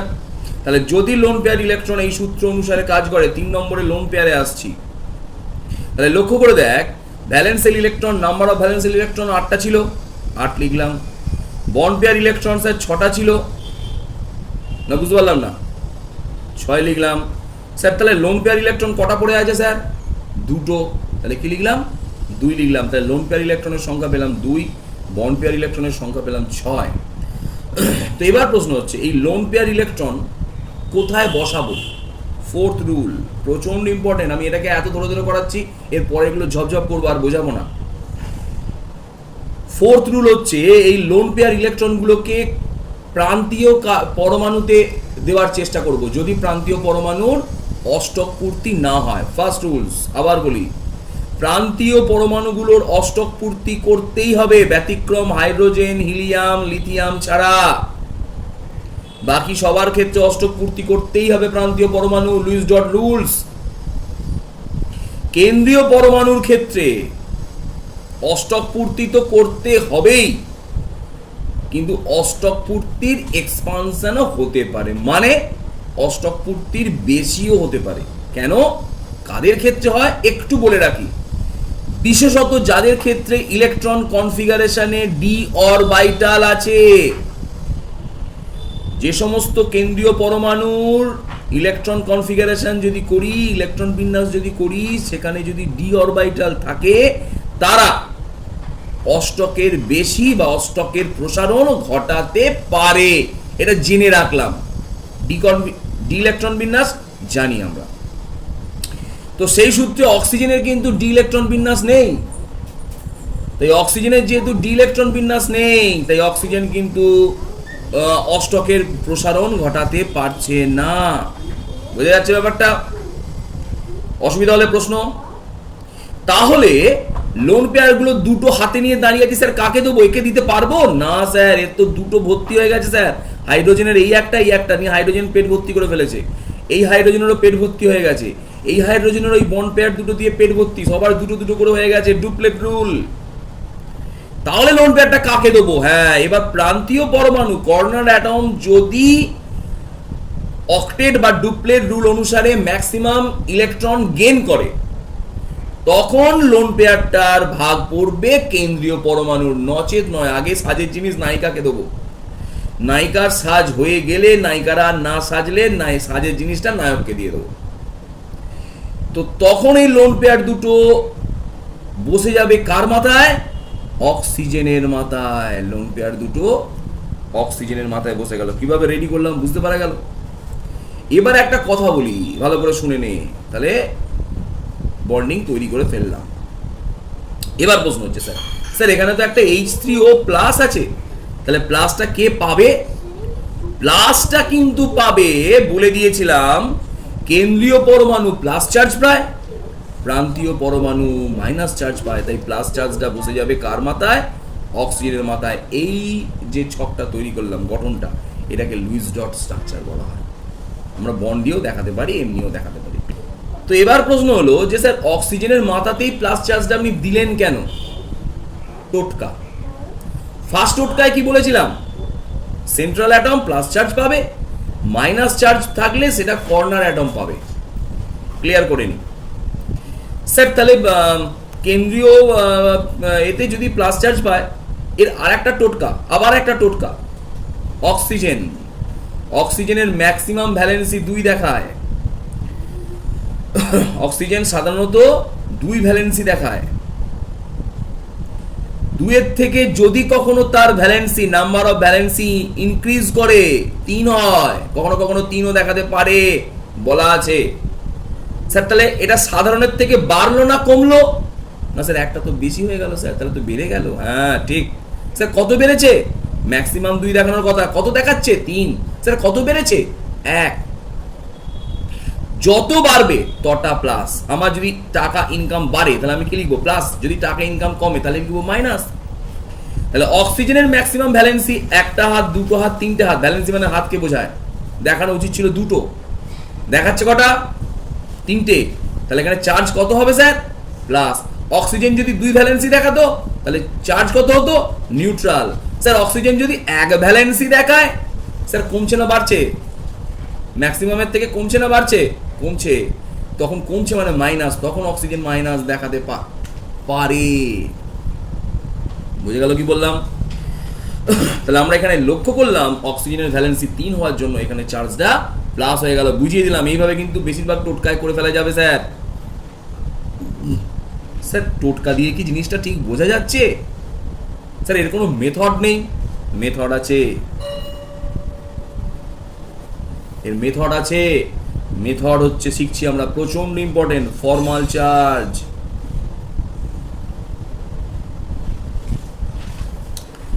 আচ্ছা একটা কথা বলি, তোরা তো এটা আগের ভিডিওতে তো এটা শেখালাম, তো আমরা একটা প্রশ্ন দিয়ে রাখি এর পরের ভিডিওর জন্য, খুব বেস্ট হয়। প্রশ্নটা হচ্ছে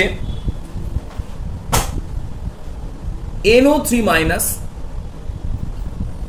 SO4 SO3 মাইনাস এই দুটোর ইলেকট্রন ডট করে দেখা, দুটোর ইলেকট্রন ডট করে দেখায়। যখনই আয়নের ইলেকট্রন ডট হবে লুইস ডট করবো, আয়নের লুইস ডট করবো। আয়নের লুইস ডট করছি কেন না, এর মধ্যেও যে বন্ডিংগুলো আছে সেগুলো কি বন্ডিং ভালো করে বুঝে দেখ। অনেকের বোঝাতে একটু হয়তো এই জায়গায় গন্ডগোল হতে পারে, যে অ্যাকচুয়াল লুইস ডট কোভ্যালেন্ট বন্ডের ক্ষেত্রেই তৈরি করা হয়েছিল। তো এখানে আমরা যখন আয়নটা তৈরি করছি, আয়নের মধ্যে এগুলো সব কি বন্ডিং? কোভ্যালেন্ট বন্ড, তাই লুইস ডট দেখাতে পারবো। বুঝে গেল কি বললাম? ক্লিয়ার হয়ে গেল? কিন্তু আমরা যখন অ্যাকচুয়াল ইলেকট্রোভ্যালেন্ট কম্পাউন্ডের ক্ষেত্রে ডট গঠন করি, তখন সেই ডটটাকে ইলেকট্রন ডট বলাই বেস্ট, কারণ তখন সেখানে কোভ্যালেন্সি দেখাতে হচ্ছে না। বুঝে গেল? তাহলে ফর্মাল চার্জ মানে হলো কার্যকরী চার্জ।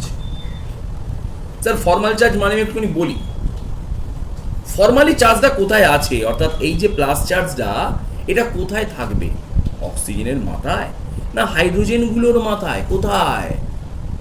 সেই চার্জটাকে কোথায় থাকবে সেটা নির্ণয় করাকেই বলা হয় ফর্মাল চার্জ। ঠিক আছে? ক্যালকুলেট ফর্মাল চার্জ, আমরা ক্যালকুলেশন করছি ফর্মাল চার্জের। তো ফর্মাল চার্জের ফার্স্টে রুলস আছে একটা। রুলসটা কি? রুলসটা হলো ফার্স্টে আমরা বার করে নেব ভ্যালেন্সিয়াল ইলেকট্রন, তারপর তার সঙ্গে বাদ দেবো লোন পেয়ার ইলেকট্রন।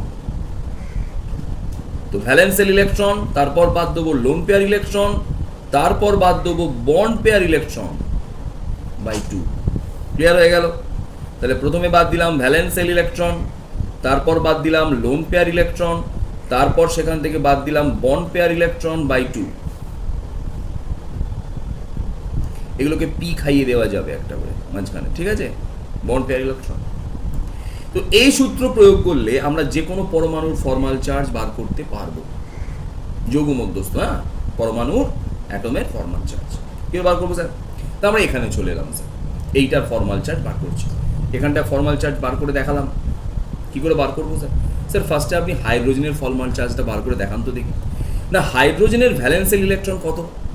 1 লিখলাম, হাইড্রোজেনের ভ্যালেন্সিয়াল ইলেকট্রন 1। ক্লিয়ার? কিছু অসুবিধা নেই স্যার। ভ্যালেন্সিয়াল ইলেকট্রনের সঙ্গে আপনি স্যার কত লোন পেয়ার বিয়োগ করছেন স্যার? লোন পেয়ার বিয়োগ করলাম 0, কারণ হাইড্রোজেনের কোনো লোন পেয়ার নেই। ক্লিয়ার? এরপর কি করছেন স্যার? এরপর আমরা করছি bond pair electron by 2। Sir hydrogen কটা বন্ড পেয়ার ইলেকট্রন করেছে স্যার? বন্ড পেয়ার নাম্বার নয়, বন্ডের নাম্বার নয়, বন্ড পেয়ার ইলেকট্রন। এখানে এইটা বন্ডিং তৈরি করেছে হাইড্রোজেন, এটা হাইড্রোজেনের বন্ড। তাহলে এখানে কটা ইলেকট্রন আছে? 2টো। বুঝতে না পারলে আবার ভিডিও দেখ। 2টো। তাহলে bond pair electron, number of bond pair electron কত? 2টো। কি লিখলাম? মাইনাস বন্ড পেয়ার ইলেকট্রন কত? 2টো। সূত্র কি? বাই 2। তাহলে কাটাকুটি করে কত হলো? 1। তাহলে কত দাঁড়ালো? 1 মাইনাস 1 সমান 0। তাহলে হাইড্রোজেনের ফর্মাল চার্জ কত করলাম এখানে? 0। তাহলে এরও ঠিক একইভাবে 0 বেরোবে, এরও ঠিক একইভাবে 0 বেরোবে, তিনটেই কিন্তু 0 বেরোলো।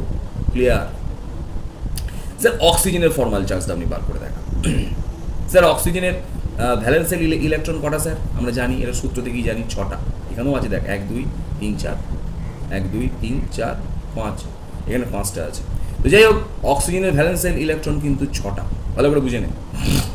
তাহলে অক্সিজেনের যদি ভ্যালেন্সিয়াল ইলেকট্রন 6টা হয়, ক্লিয়ার করে নে, তাহলে অক্সিজেনের ভ্যালেন্সিয়াল ইলেকট্রনের নাম্বার হলো 6।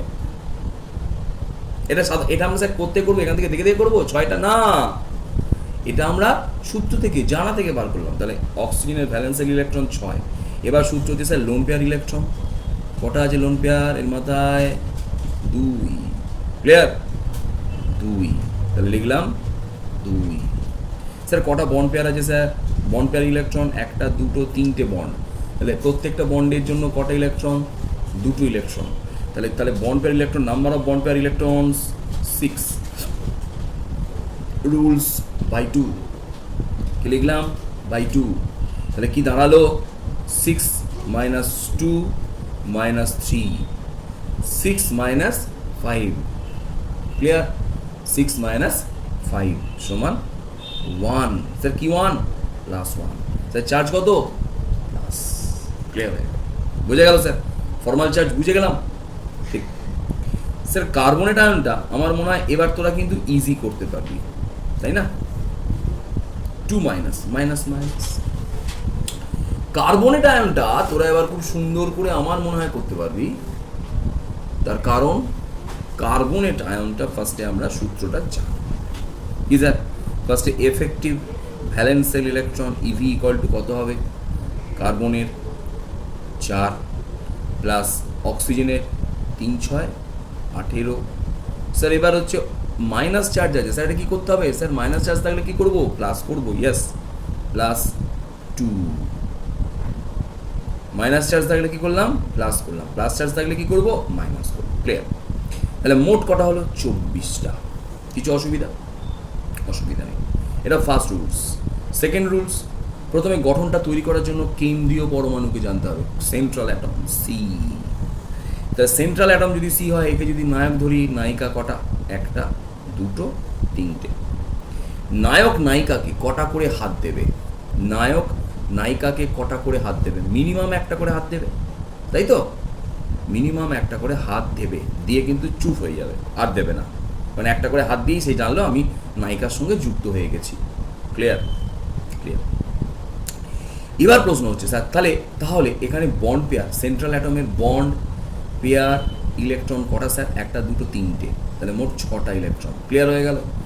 Number of bond pair electron 6। Sir এবার থার্ড স্টেপে চলে এলাম। স্যার লোন পেয়ার ইলেকট্রন বার করতে হবে।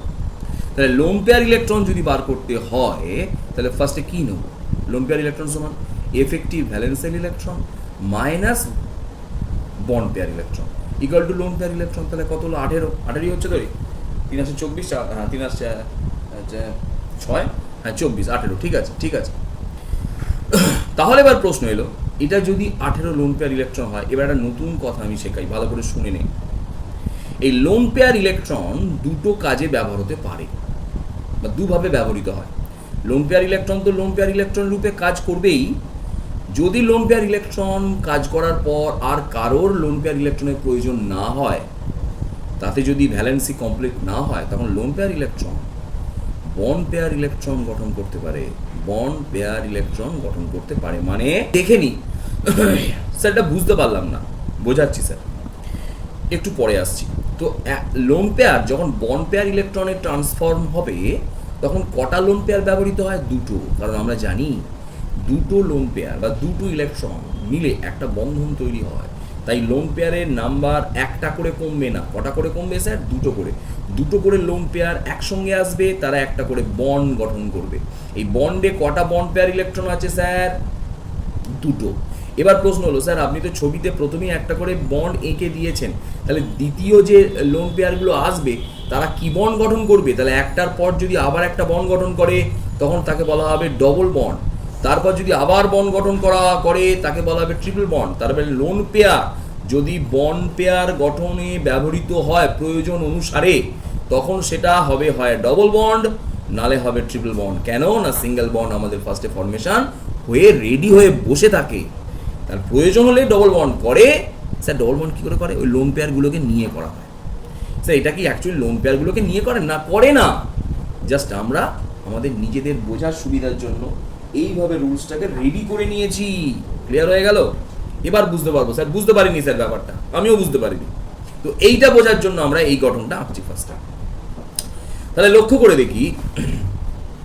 করি, আমরা লাল পেন নিই। লক্ষ্য করি এখানে এখানে লোন পেয়ার ইলেকট্রন কটা? 18টা। তাহলে স্যার লোন পেয়ার ইলেকট্রন যদি 18টা হয়, আমরা কিভাবে লোন পেয়ার ইলেকট্রনগুলোকে ভর্তি করতে চেষ্টা করব? না কর্নার অ্যাটম থেকে ভর্তি করতে চেষ্টা করব। কিভাবে ভর্তি করতে চেষ্টা করব ভালো করে শুনবি। না এখানে অক্সিজেন, এগুলো যেহেতু কর্নার অ্যাটম মানে প্রান্তীয় পরমাণু, তাই অক্সিজেন চাইবে প্রত্যেকেই অক্টেট রুল ফলো করতে, অর্থাৎ অক্টেট পূর্ণ করতে চাইবে। বুঝছে? যদি অক্টেট পূর্ণ করতে চায় তাহলে লক্ষ্য করে দেখ, এখানে দুটো ইলেকট্রন দিয়ে এর কিন্তু ভ্যালেন্সি মোটামুটি দুটো ইলেকট্রন ভর্তি করে ফেলেছে, অর্থাৎ এই বন্ড পেয়ারটা দুটো ইলেকট্রন একে দিয়ে দিয়েছে, তাই তো? তাহলে অক্সিজেনের ইলেকট্রন কটা হয়ে গেছে এই মুহূর্তে? দুটো হয়ে গেছে। তাহলে অক্সিজেন আর কটা ইলেকট্রন করতে চাইবে? আর 6টা ইলেকট্রন নিতে চাইবে। তাহলে আমরা 18টা থেকে একে 6টা ইলেকট্রন দেওয়াটা কোনো ব্যাপার নয়, 6টা ইলেকট্রন দিয়ে দিলাম। ঠিক একইভাবে এই অক্সিজেনের কথা চিন্তা করলেও একই রুলস ফলো আপ হবে। 6টা ইলেকট্রন, এবং লক্ষ্য করে দেখছিস ইলেকট্রনগুলোকে জোড়ায় জোড়ায় লিখছি, কারণ এগুলো লোন পেয়ার ইলেকট্রন। ঠিক একইভাবে লক্ষ্য করে দেখ, এইভাবে আমরা 6টা করে ইলেকট্রন দিলাম। ক্লিয়ার করে নে কথাটা। তাহলে এখন অক্সিজেনকে যদি লক্ষ্য করি, অক্সিজেনের কিন্তু number of outer orbital shell electron যদি ধরি, তাহলে দেখব 8টা হয়ে গেছে, অর্থাৎ octet rule complete. Octet rule কিন্তু কমপ্লিট হয়ে গেছে। ক্লিয়ার? কিছু অসুবিধা আছে? অসুবিধা নেই স্যার। তাহলে এবার সেন্ট্রাল অ্যাটমটা একটু দেখি, তাই তো? সেন্ট্রাল অ্যাটমটা 1 2 3 4 5 6, স্যার কটা ইলেকট্রন হলো স্যার? 6টা তো হচ্ছে।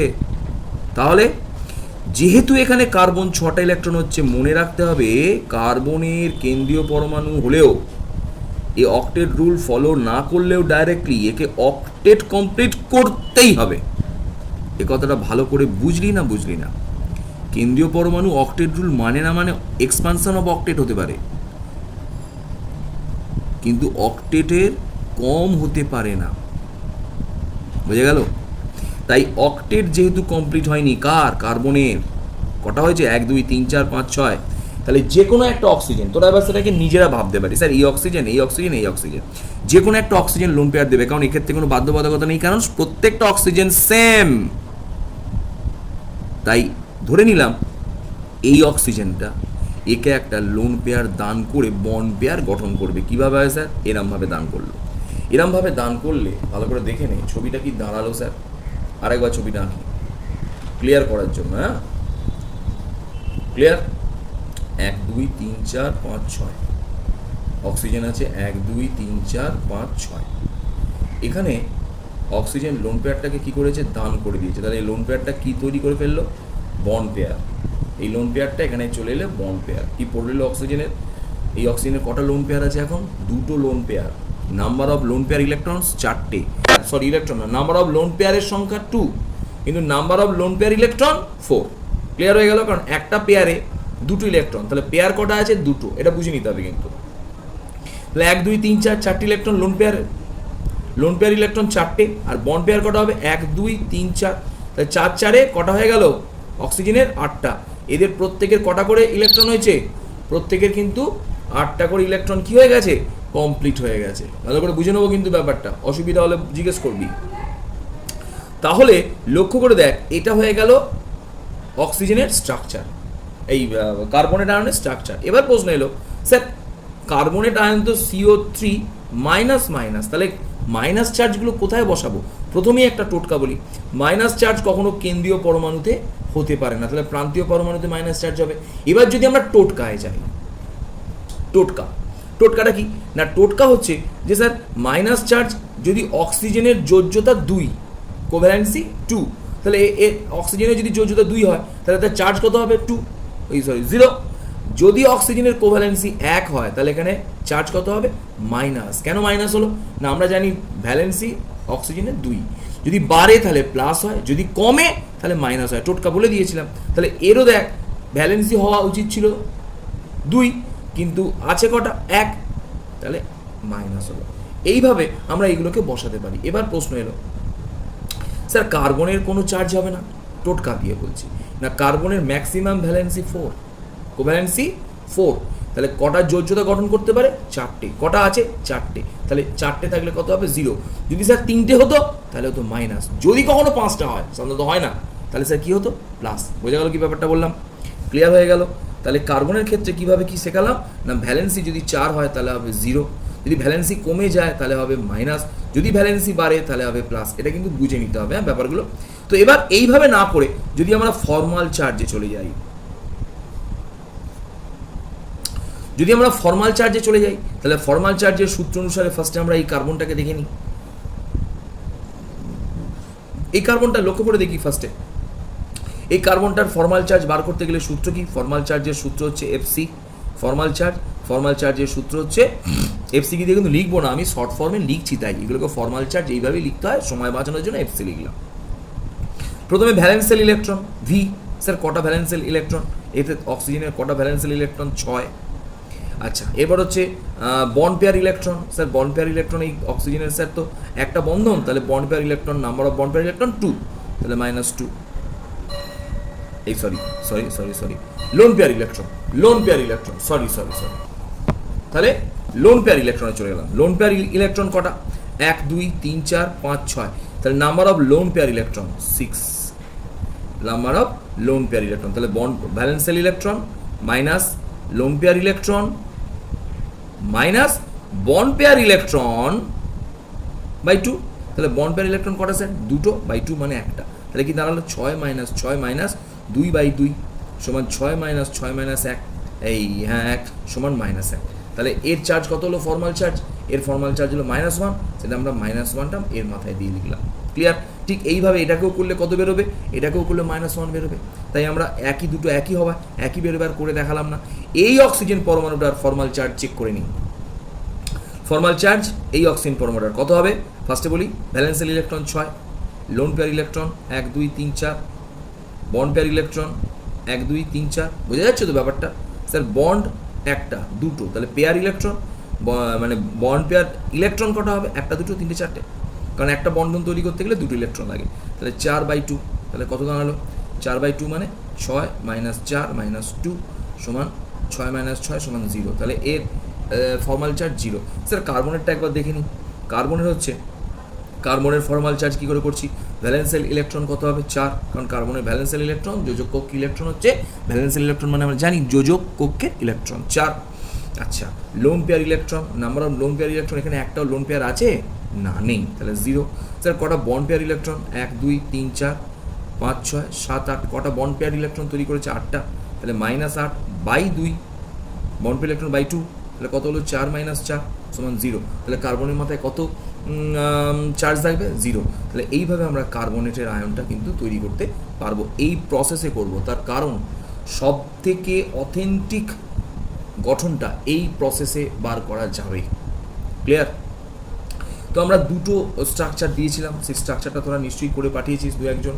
তো আমি একটুখানি বলি স্ট্রাকচারটা কী হবে। স্ট্রাকচারটা একটু শুনে নিই। স্ট্রাকচারটা হচ্ছে ফার্স্টে ছিল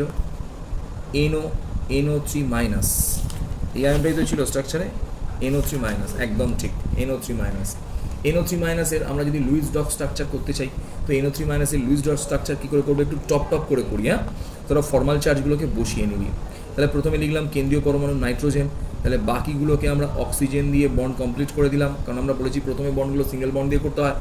আচ্ছা, এবার প্রশ্ন এলো স্যার, এই যে বন্ডিংগুলো করলাম, তাহলে এবার টোটাল আমি ফার্স্টে সূত্র অ্যাপ্লাই করছি। এবার সূত্রটা কি না, ফার্স্টে হচ্ছে টোটাল এফেক্টিভ ভ্যালেন্সেল ইলেকট্রন কত হলো স্যার? এফেক্টিভ ভ্যালেন্সেল ইলেকট্রনটা দেখে নিই। নাইট্রোজেনের 5 প্লাস যোজক ইলেকট্রন, স্যার কী করে বার করবো একবার দেখে নিই। নাইট্রোজেনের 7, তাহলে 7কে ভাঙছি 2 + 5, তাহলে ভ্যালেন্সেল ইলেকট্রন কত হবে? 5। ক্লিয়ার? আচ্ছা, এবার চলে এলো অক্সিজেনের কত স্যার? অক্সিজেনের 1 2 3, তিনটে অক্সিজেন, প্রত্যেকটার কটা করে ভ্যালেন্সেল ইলেকট্রন? 6। ক্লিয়ার হয়ে গেল। এবার এফেক্টিভ মানে চার্জ যদি মাইনাস থাকে তাহলে প্লাস বসাবো, তাহলে 5 + 18 + 1, তাহলে কত দাঁড়ালো? 5 + 18 + 1 3 4 24 দাঁড়ালো। ক্লিয়ার হয়ে গেল। তাহলে এবার লক্ষ্য করে দেখি, আমাকে কি বলেছিলাম? এই যে ভ্যালেন্সেল ইলেকট্রন তৈরি করলাম, এবার আমরা কি তৈরি করব? বন্ড পেয়ার ইলেকট্রন তৈরি করব। তো বন্ড পেয়ার ইলেকট্রন কটা? 1 2 3 4 5 6টা। কেন হয়েছে নিশ্চয়ই বুঝিয়ে দিয়েছি 6টা। তাহলে লোন পেয়ার ইলেকট্রন তৈরি করব। লোন পেয়ার ইলেকট্রন কটা? Effective valence shell electron minus bond pair electron equal to lone pair electron 18টা। তাহলে এই 18টা ইলেকট্রনকে আমরা কীভাবে এখানে সাজাবো? 18টা ইলেকট্রনকে বলেছিলাম প্রান্তীয় পরমাণুতে দিতে হয় ফার্স্টে। তো প্রথমে একটা একটা করে পরমাণুকে পেট ভর্তি করি, 1 2 3 4 5 6। এটা আমরা জানি, আগেরটা থেকে বুঝে গেছি যে এটার পেট ভর্তি হয়ে গেছে 8টা। 1 2 3 4 5 6 লোন পেয়ার আর 2টো বন্ড পেয়ার, তাহলে এই অক্সিজেনটার 8টা হয়ে গেছে। 1 2 3 4 5 6 7 8, এরও 8টা হয়ে গেছে। ঠিক একইভাবে 1 2 3 4 5 6 7 8, এরও 8টা হয়ে গেছে। কিন্তু লক্ষ্য করে দেখি নাইট্রোজেনের এখানে number of lone pair electron, এই বন্ড পেয়ার ইলেকট্রন 1 2 3 4 5 6। ভালো করে শুনে, নাইট্রোজেনের যোজ্যতা হতে পারে 3, হতে পারে 5 কোভ্যালেন্সি, কিন্তু নাইট্রোজেন কখনোই 5 কোভ্যালেন্সি দেখায় না। অনেকবার বলেছি, আগেও বলেছি, আবার বলছি। তাহলে ম্যাক্সিমাম কোভ্যালেন্সি হতে পারে 4, 5 কখনো নাইট্রোজেন কোভ্যালেন্সি দেখায় না। কেন দেখায় না? কারণ বলে দিয়েছি, ডি অরবিটাল নেই বলে। কিন্তু এর জাস্ট নিচে আছে যে স্পিসিসটা আর কি, এক সেম গ্রুপের যে মৌল ফসফরাস, সে কিন্তু 5 ভ্যালেন্সি দেখাতে পারে। কেন? ডি অরবিটাল, ফাঁকা ডি অরবিটাল আছে। ক্লিয়ার? তো এবার চলে আসছি আমরা। তো দেখা গেছে নাইট্রোজেন কিন্তু ম্যাক্সিমাম যোজ্যতা দেখাতে পারে 4। শুনে নিই এবার। তো আমি একটা কথা বলেছিলাম যে কেন্দ্রীয় পরমাণু অষ্টক পূর্তি করতেই হবে। অষ্টকের প্রসারণ করতে পারে, কিন্তু অষ্টক পূর্তি করতে হবে। কিন্তু এখানে কটা হয়েছে স্যার? 1 2 3 4 5 6 6টা হয়েছে। তাহলে স্যার অষ্টক পূর্তি হয়েছে না হয়নি? হয়নি। তাহলে আমরা কী করবো? যে কোনো একটা অক্সিজেন থেকে, তো যে কোনো একটা অক্সিজেনকে চুজ করতে পারিস, যে অক্সিজেন থেকে একটা লোন পেয়ার কার্বনেট আয়নের মতো একে দান করে দেবে। ক্লিয়ার করে নিলাম। তার ফলে কী দাঁড়ালো? বন্ডিংটা কিরম দাঁড়ালো? নাইট্রোজেন ক্লিয়ার করছি, নাইট্রোজেন এই একটা লোন পেয়ার বন্ড পেয়ার হয়ে গেছে এইটা। তাহলে এখানে এখন লোন পেয়ার পড়ে আছে 2টো। ঠিক একইভাবে অক্সিজেন 1 2 3 4 5 6, সবসময় লোন পেয়ারগুলোকে জোড়ায় জোড়ায় লিখবি। অক্সিজেনের মাথায় 1 2 3 4 5 6। ক্লিয়ার হয়ে গেল? এবার একটা কথা বলি, নাইট্রোজেন সাধারণত কোভ্যালেন্সি, স্টেবল কোভ্যালেন্সি 3। শুনে রাখ, সাধারণত 3 দেখায়। যদি নাইট্রোজেন কখনো 4 দেখায়, তার মাথায় কত চার্জ হওয়া উচিত স্যার? বাড়ছে, মানে প্লাস। যদি স্যার কখনো 2 দেখায়, কখনো দেখায় না, তাহলে স্যার কী লিখবো? মাইনাস। ক্লিয়ার হয়ে গেল স্যার? ব্যাপারটা বোঝা যাচ্ছে? বাড়লে প্লাস, কমলে মাইনাস। তাহলে আমাদের ফর্মাল চার্জ গুণ করতে হবে না। তাহলে লক্ষ্য করে দেখি, তাহলে এখানে লক্ষ্য করে দেখ, এই ফর্মাল চার্জ যখন বার করবো, এর বেরোবে মাইনাস, এর বেরোবে মাইনাস, আর নাইট্রোজেনের বেরোবে প্লাস। তো একটা জিনিস ক্লিয়ার করে নিই। তো এর স্যার তো -1, তাহলে 2টো মাইনাস একটা প্লাস, তাহলে প্লাস মাইনাস কেটে গিয়ে একটা চার্জ পড়ে থাকবে। তাই আমাদের টোটাল মাথায় কত চার্জ আছে? NO3-। ক্লিয়ার হয়ে গেল ব্যাপারটা? তাহলে আমরা ফর্মাল চার্জ বুঝিয়ে দিলাম, কীভাবে গঠনটা হয়েছে বুঝে গেলাম। কারোর যদি ডাউট লাগে, প্রত্যেকটার ইন্ডিভিজুয়াল ফর্মাল চার্জ বার কর, এবং নাইট্রোজেনের ফর্মাল চার্জ বেরোবে দেখবি +1। কী করে করবো একটু দেখে নিই স্যার। নাইট্রোজেনের ফর্মাল চার্জটা একটু বুঝে নিই। নাইট্রোজেনের প্রথমে স্যার বার করবো ভ্যালেন্সিয়াল ইলেকট্রন। প্রথমে আমরা ফর্মাল চার্জ বার করার সময় কী করেছিলাম? ভ্যালেন্সিয়াল ইলেকট্রন কত? না নাইট্রোজেনের স্যার 5। এবার বার করবো কি না লোন পেয়ার ইলেকট্রন। স্যার নাইট্রোজেনের এখানে কোনো লোন পেয়ার ইলেকট্রন নেই, তাই লোন পেয়ার ইলেকট্রন 0। স্যার এখানে বন্ড পেয়ার ইলেকট্রন 1 2 3 4 4টে বন্ড হয়েছে, তার মানে বন্ড পেয়ার ইলেকট্রন নাম্বার 8/2। তাহলে কত দাঁড়ালো স্যার? তাহলে 5 - 4 = +1। চার্জ কত বেরোলো? চার্জ বেরোলো +1, তাই নাইট্রোজেনের মধ্যে +1। ক্লিয়ার হয়ে গেল স্যার? এবং লক্ষ্য করে দেখ, +1 - 1 কেটে যাচ্ছে, তাহলে নিট চার্জ পড়ে রইল -1। ঠিক আছে? তো রেজোনেন্সে কিন্তু এই চার্জটা মাইনাস হবে, ওটা ঠিক করে নিবি। SO3 এটা মাইনাস হবে, হ্যাঁ মাইনাস দিয়ে ফেলেছি। ঠিক আছে? SO3 minus. যদি এর গঠনটা করতে চাই, কীভাবে করব? এর গঠনটা করার ফার্স্ট রুলস আমরা জানি, জাস্ট ঝটঝট করে করছি। তাহলে সেন্ট্রাল অ্যাটম সালফার, অক্সিজেন 3 দিকে 3টে অক্সিজেন যোগ করে দিলাম। ক্লিয়ার? কিছু অসুবিধা নেই? ঠিক আছে। এবার চলে আসছি এফেক্টিভ ভ্যালেন্সিয়াল ইলেকট্রন সমান সালফারেরও 6, অক্সিজেনেরও 6, তাহলে 6 + 3 × 6 এফেক্টিভ +2। কেন স্যার +2 দিলাম? দুটো মাইনাস চার্জ আছে। তাহলে 4 4 24 25 26 bond pair electron, number of bond pair electrons. তাহলে বন্ড পেয়ার ইলেকট্রনের নাম্বার কত স্যার? 1 2 3 4, 3টে আছে, 6। তাহলে লোন পেয়ার ইলেকট্রন -6 = 20। এবার প্রশ্ন এলো স্যার কীভাবে লোন পেয়ার ইলেকট্রনগুলোকে দেবো? না প্রথমে প্রান্তীয় পরমাণু, বেঁচে থাকলে কেন্দ্রীয় পরমাণু। তাহলে প্রথমে 1 2 3 4 5 6, এটা আমরা জানি, বুঝে গেছি। দেখ এর 8টা হয়ে গেছে। ঠিক 1 2 3 4 5 6, এরও 8টা হয়ে গেছে। 1 2 3 4 5 6 এরও 8টা হয়ে গেছে। তাহলে এখনও হাতে বেঁচে আছে 6 6 6 12 3 18, এখনও হাতে বেঁচে আছে দুটো, লোন পেয়ারটের মাথায় দিয়ে দিলাম, কারণ এরপর বেঁচে থাকলে এর লোন পেয়ার হবে। তো এবার একটা কথা বলি, লক্ষ্য করে দেখি সালফারের কোভ্যালেন্সি কত কত হতে পারে। সালফারের কোভ্যালেন্সি হতে পারে 2 4 6, খুব ভালো করে ক্লিয়ার করে নে। সালফারের কোভ্যালেন্সি হতে পারে 2 4 6, কিন্তু প্রত্যেকটা কেন্দ্রীয় পরমাণু সবসময় চাইবে তার কোভ্যালেন্সিটা ম্যাক্সিমামের দিকে যেতে। তো এখানে কোভ্যালেন্সি কটা আছে? 1 2 3, 3টে আছে, বা আমি যদি এটাকে ধরি তাহলে 5টা। এর 5টা বা 3টে কোভ্যালেন্সি কিন্তু নেই, 1 2 3, আর যদি লোন পেয়ারকে ধরা হয় তাহলে 5 হচ্ছে, কিন্তু লোন পেয়ারকে দুটো ধরতে হয়। তো আমরা বইয়েতে অনেক সময় এটাকে কোঅর্ডিনেট বন্ড দিয়ে ভাবা হয়েছে, কোঅর্ডিনেট বন্ড অর্থাৎ অসমযোজী বন্ধন, কারেক্ট নয়। কোঅর্ডিনেট বন্ড, লুইস ডটের কোঅর্ডিনেট বন্ডের অস্তিত্ব ছিল না, সুতরাং লুইস ডট আমরা কোঅর্ডিনেট বন্ড ধরবো না। তাহলে এ হয় করবে 4, নালে করবে 6, তো সবসময় চেষ্টা করবে 6-তে যেতে, না পারলে 4-এ যাবে। তো এই 3 বা 5-এ হতে পারে না। তাহলে একটা কি করা যায় স্যার, না আমরা সঙ্গে সঙ্গে কী করলাম লক্ষ্য করে দেখ, এখান থেকে একটা ইলেকট্রন এখানে ট্রান্সফার করিয়ে দিলাম। এখান থেকে একটা ইলেকট্রন যখন এখানে ট্রান্সফার করিয়ে দেবো, ভালো করে বুঝে নিই তার বন্ডিংটা কীরকম দেখতে হবে। তুই স্যার এটা থেকে করে খুব করিয়েছিস, কেউ এটা থেকেও করাতে পারে, কেউ এটা থেকেও করাতে পারে, যেটা খুশি, কারণ তিনটেই এখানে অলমোস্ট সেম ইকুয়াল, তাই তো। তাহলে সালফারের মাথায় একটা লোন পেয়ার থেকেই গেল, এখানে একটা বন্ড পেয়ার তৈরি হলো, এখানে দুটো লোন পেয়ার, এখানে 3টে লোন পেয়ার, এখানে 3টে লোন পেয়ার। তো লক্ষ্য করে দেখি স্যার, এবার তোর মাথায় একটা আসতে পারে, স্যার তাহলে এর তো 4টে হয়েছে স্যার, তাহলে এখান থেকে একটা নামানো যাবে না? যাবে না, কারণ লোন পেয়ারকে দুটি কোভ্যালেন্সির সমান ভাবতে হয়। তাহলে 1 2 3 4 5 6 কোভ্যালেন্সি কমপ্লিট। তা লক্ষ্য করে দেখি, লক্ষ্য কর, এরও কিন্তু 6টা 8টা, এরও কিন্তু 8টা, এরও কিন্তু 8টা, অক্টেট রুল কমপ্লিট। কেন্দ্রীয় পরমাণু সেন্ট্রাল অ্যাটমের অক্টেট রুল কমপ্লিট তো করতেই হবে, কিন্তু প্রসারণ হতে পারে, তার মানে এর ক্ষেত্রে ছাড় দেওয়া আছে। তাহলে 1 2 3 4 5 6 7 8 9 10, এর নাম্বার অফ ইলেকট্রন কিন্তু 10, কিন্তু তাহলে এটা চলবে, কারণ এই অক্টেট রুলের থেকে বেশি সংখ্যা বাড়িয়েছে। ক্লিয়ার হয়ে গেল? স্টার কিন্তু এই জায়গাটা। এবার আমি দেখে নেবো স্যার, এবার যদি আমি চার্জকে অ্যাপ্লাই করতে চাই, কি করে করবো স্যার? অক্সিজেনের দুটো বন্ড, চার্জ 0, অক্সিজেনের একটা বন্ড, চার্জ মাইনাস। কেন এখান থেকে গেল না বুঝতে পেরেছিস?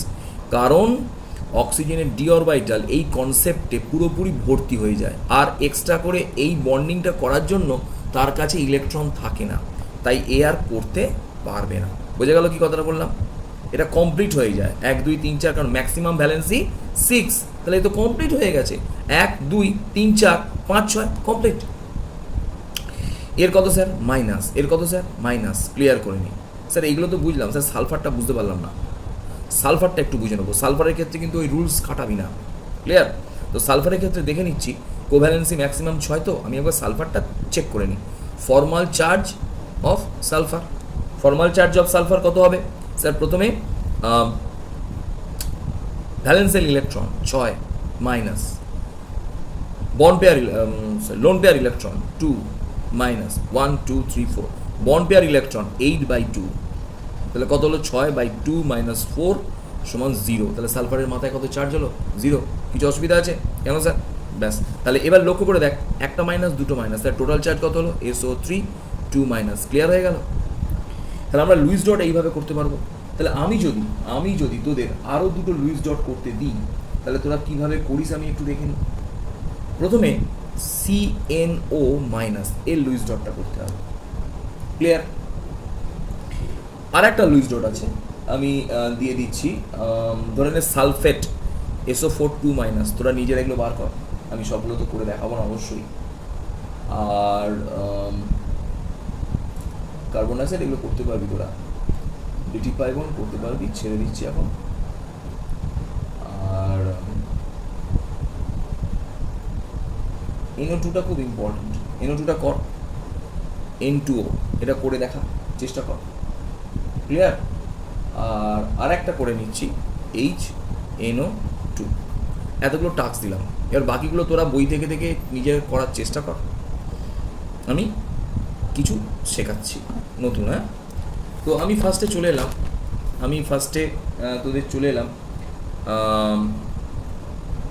ধরে নে অ্যামোনিয়াম আয়নে চলে এলাম, NH4 প্লাস, এই আয়নটা ফার্স্টে শেখাচ্ছি, যেহেতু টাস্ক দেওয়া ছিল না, এই আয়নটা ফার্স্টে শেখাচ্ছি। তো ওখানে বুঝে নিই ফার্স্টে অ্যামোনিয়াম আয়নের কেন্দ্রীয় পরমাণু নাইট্রোজেন লিখলাম, 4টে হাতে 4টে হাইড্রোজেনকে বসিয়ে দিলাম।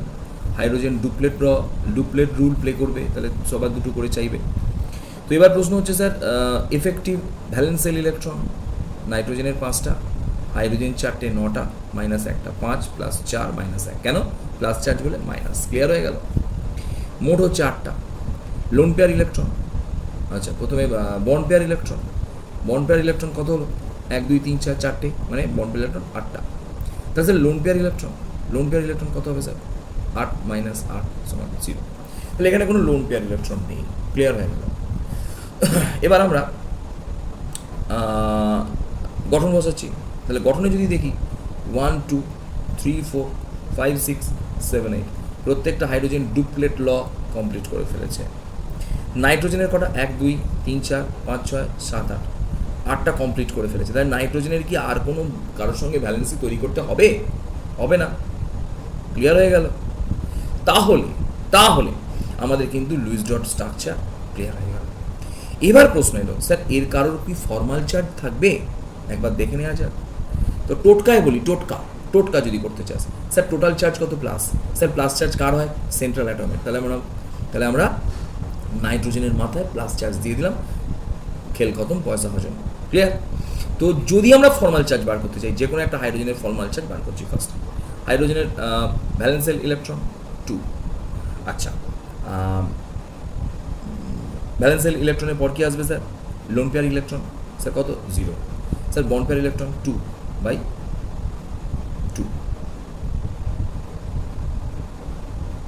ভুল করলাম স্যার, সরি। হাইড্রোজেনের ভ্যালেন্সিয়াল ইলেকট্রন 2 কেন হবে রে বাবা, ভ্যালেন্সিয়াল ইলেকট্রন 1, হাইড্রোজেনের যোজক ইলেকট্রন কটা, একটা, তাহলে 2/2, তাহলে কত হলো 1 - 0 - 1 = 0। তাহলে প্রত্যেকটা হাইড্রোজেনের চার্জ কত হয়ে গেল রে, ফর্মাল চার্জ 0 0 0 0, লেখার প্রয়োজন নেই।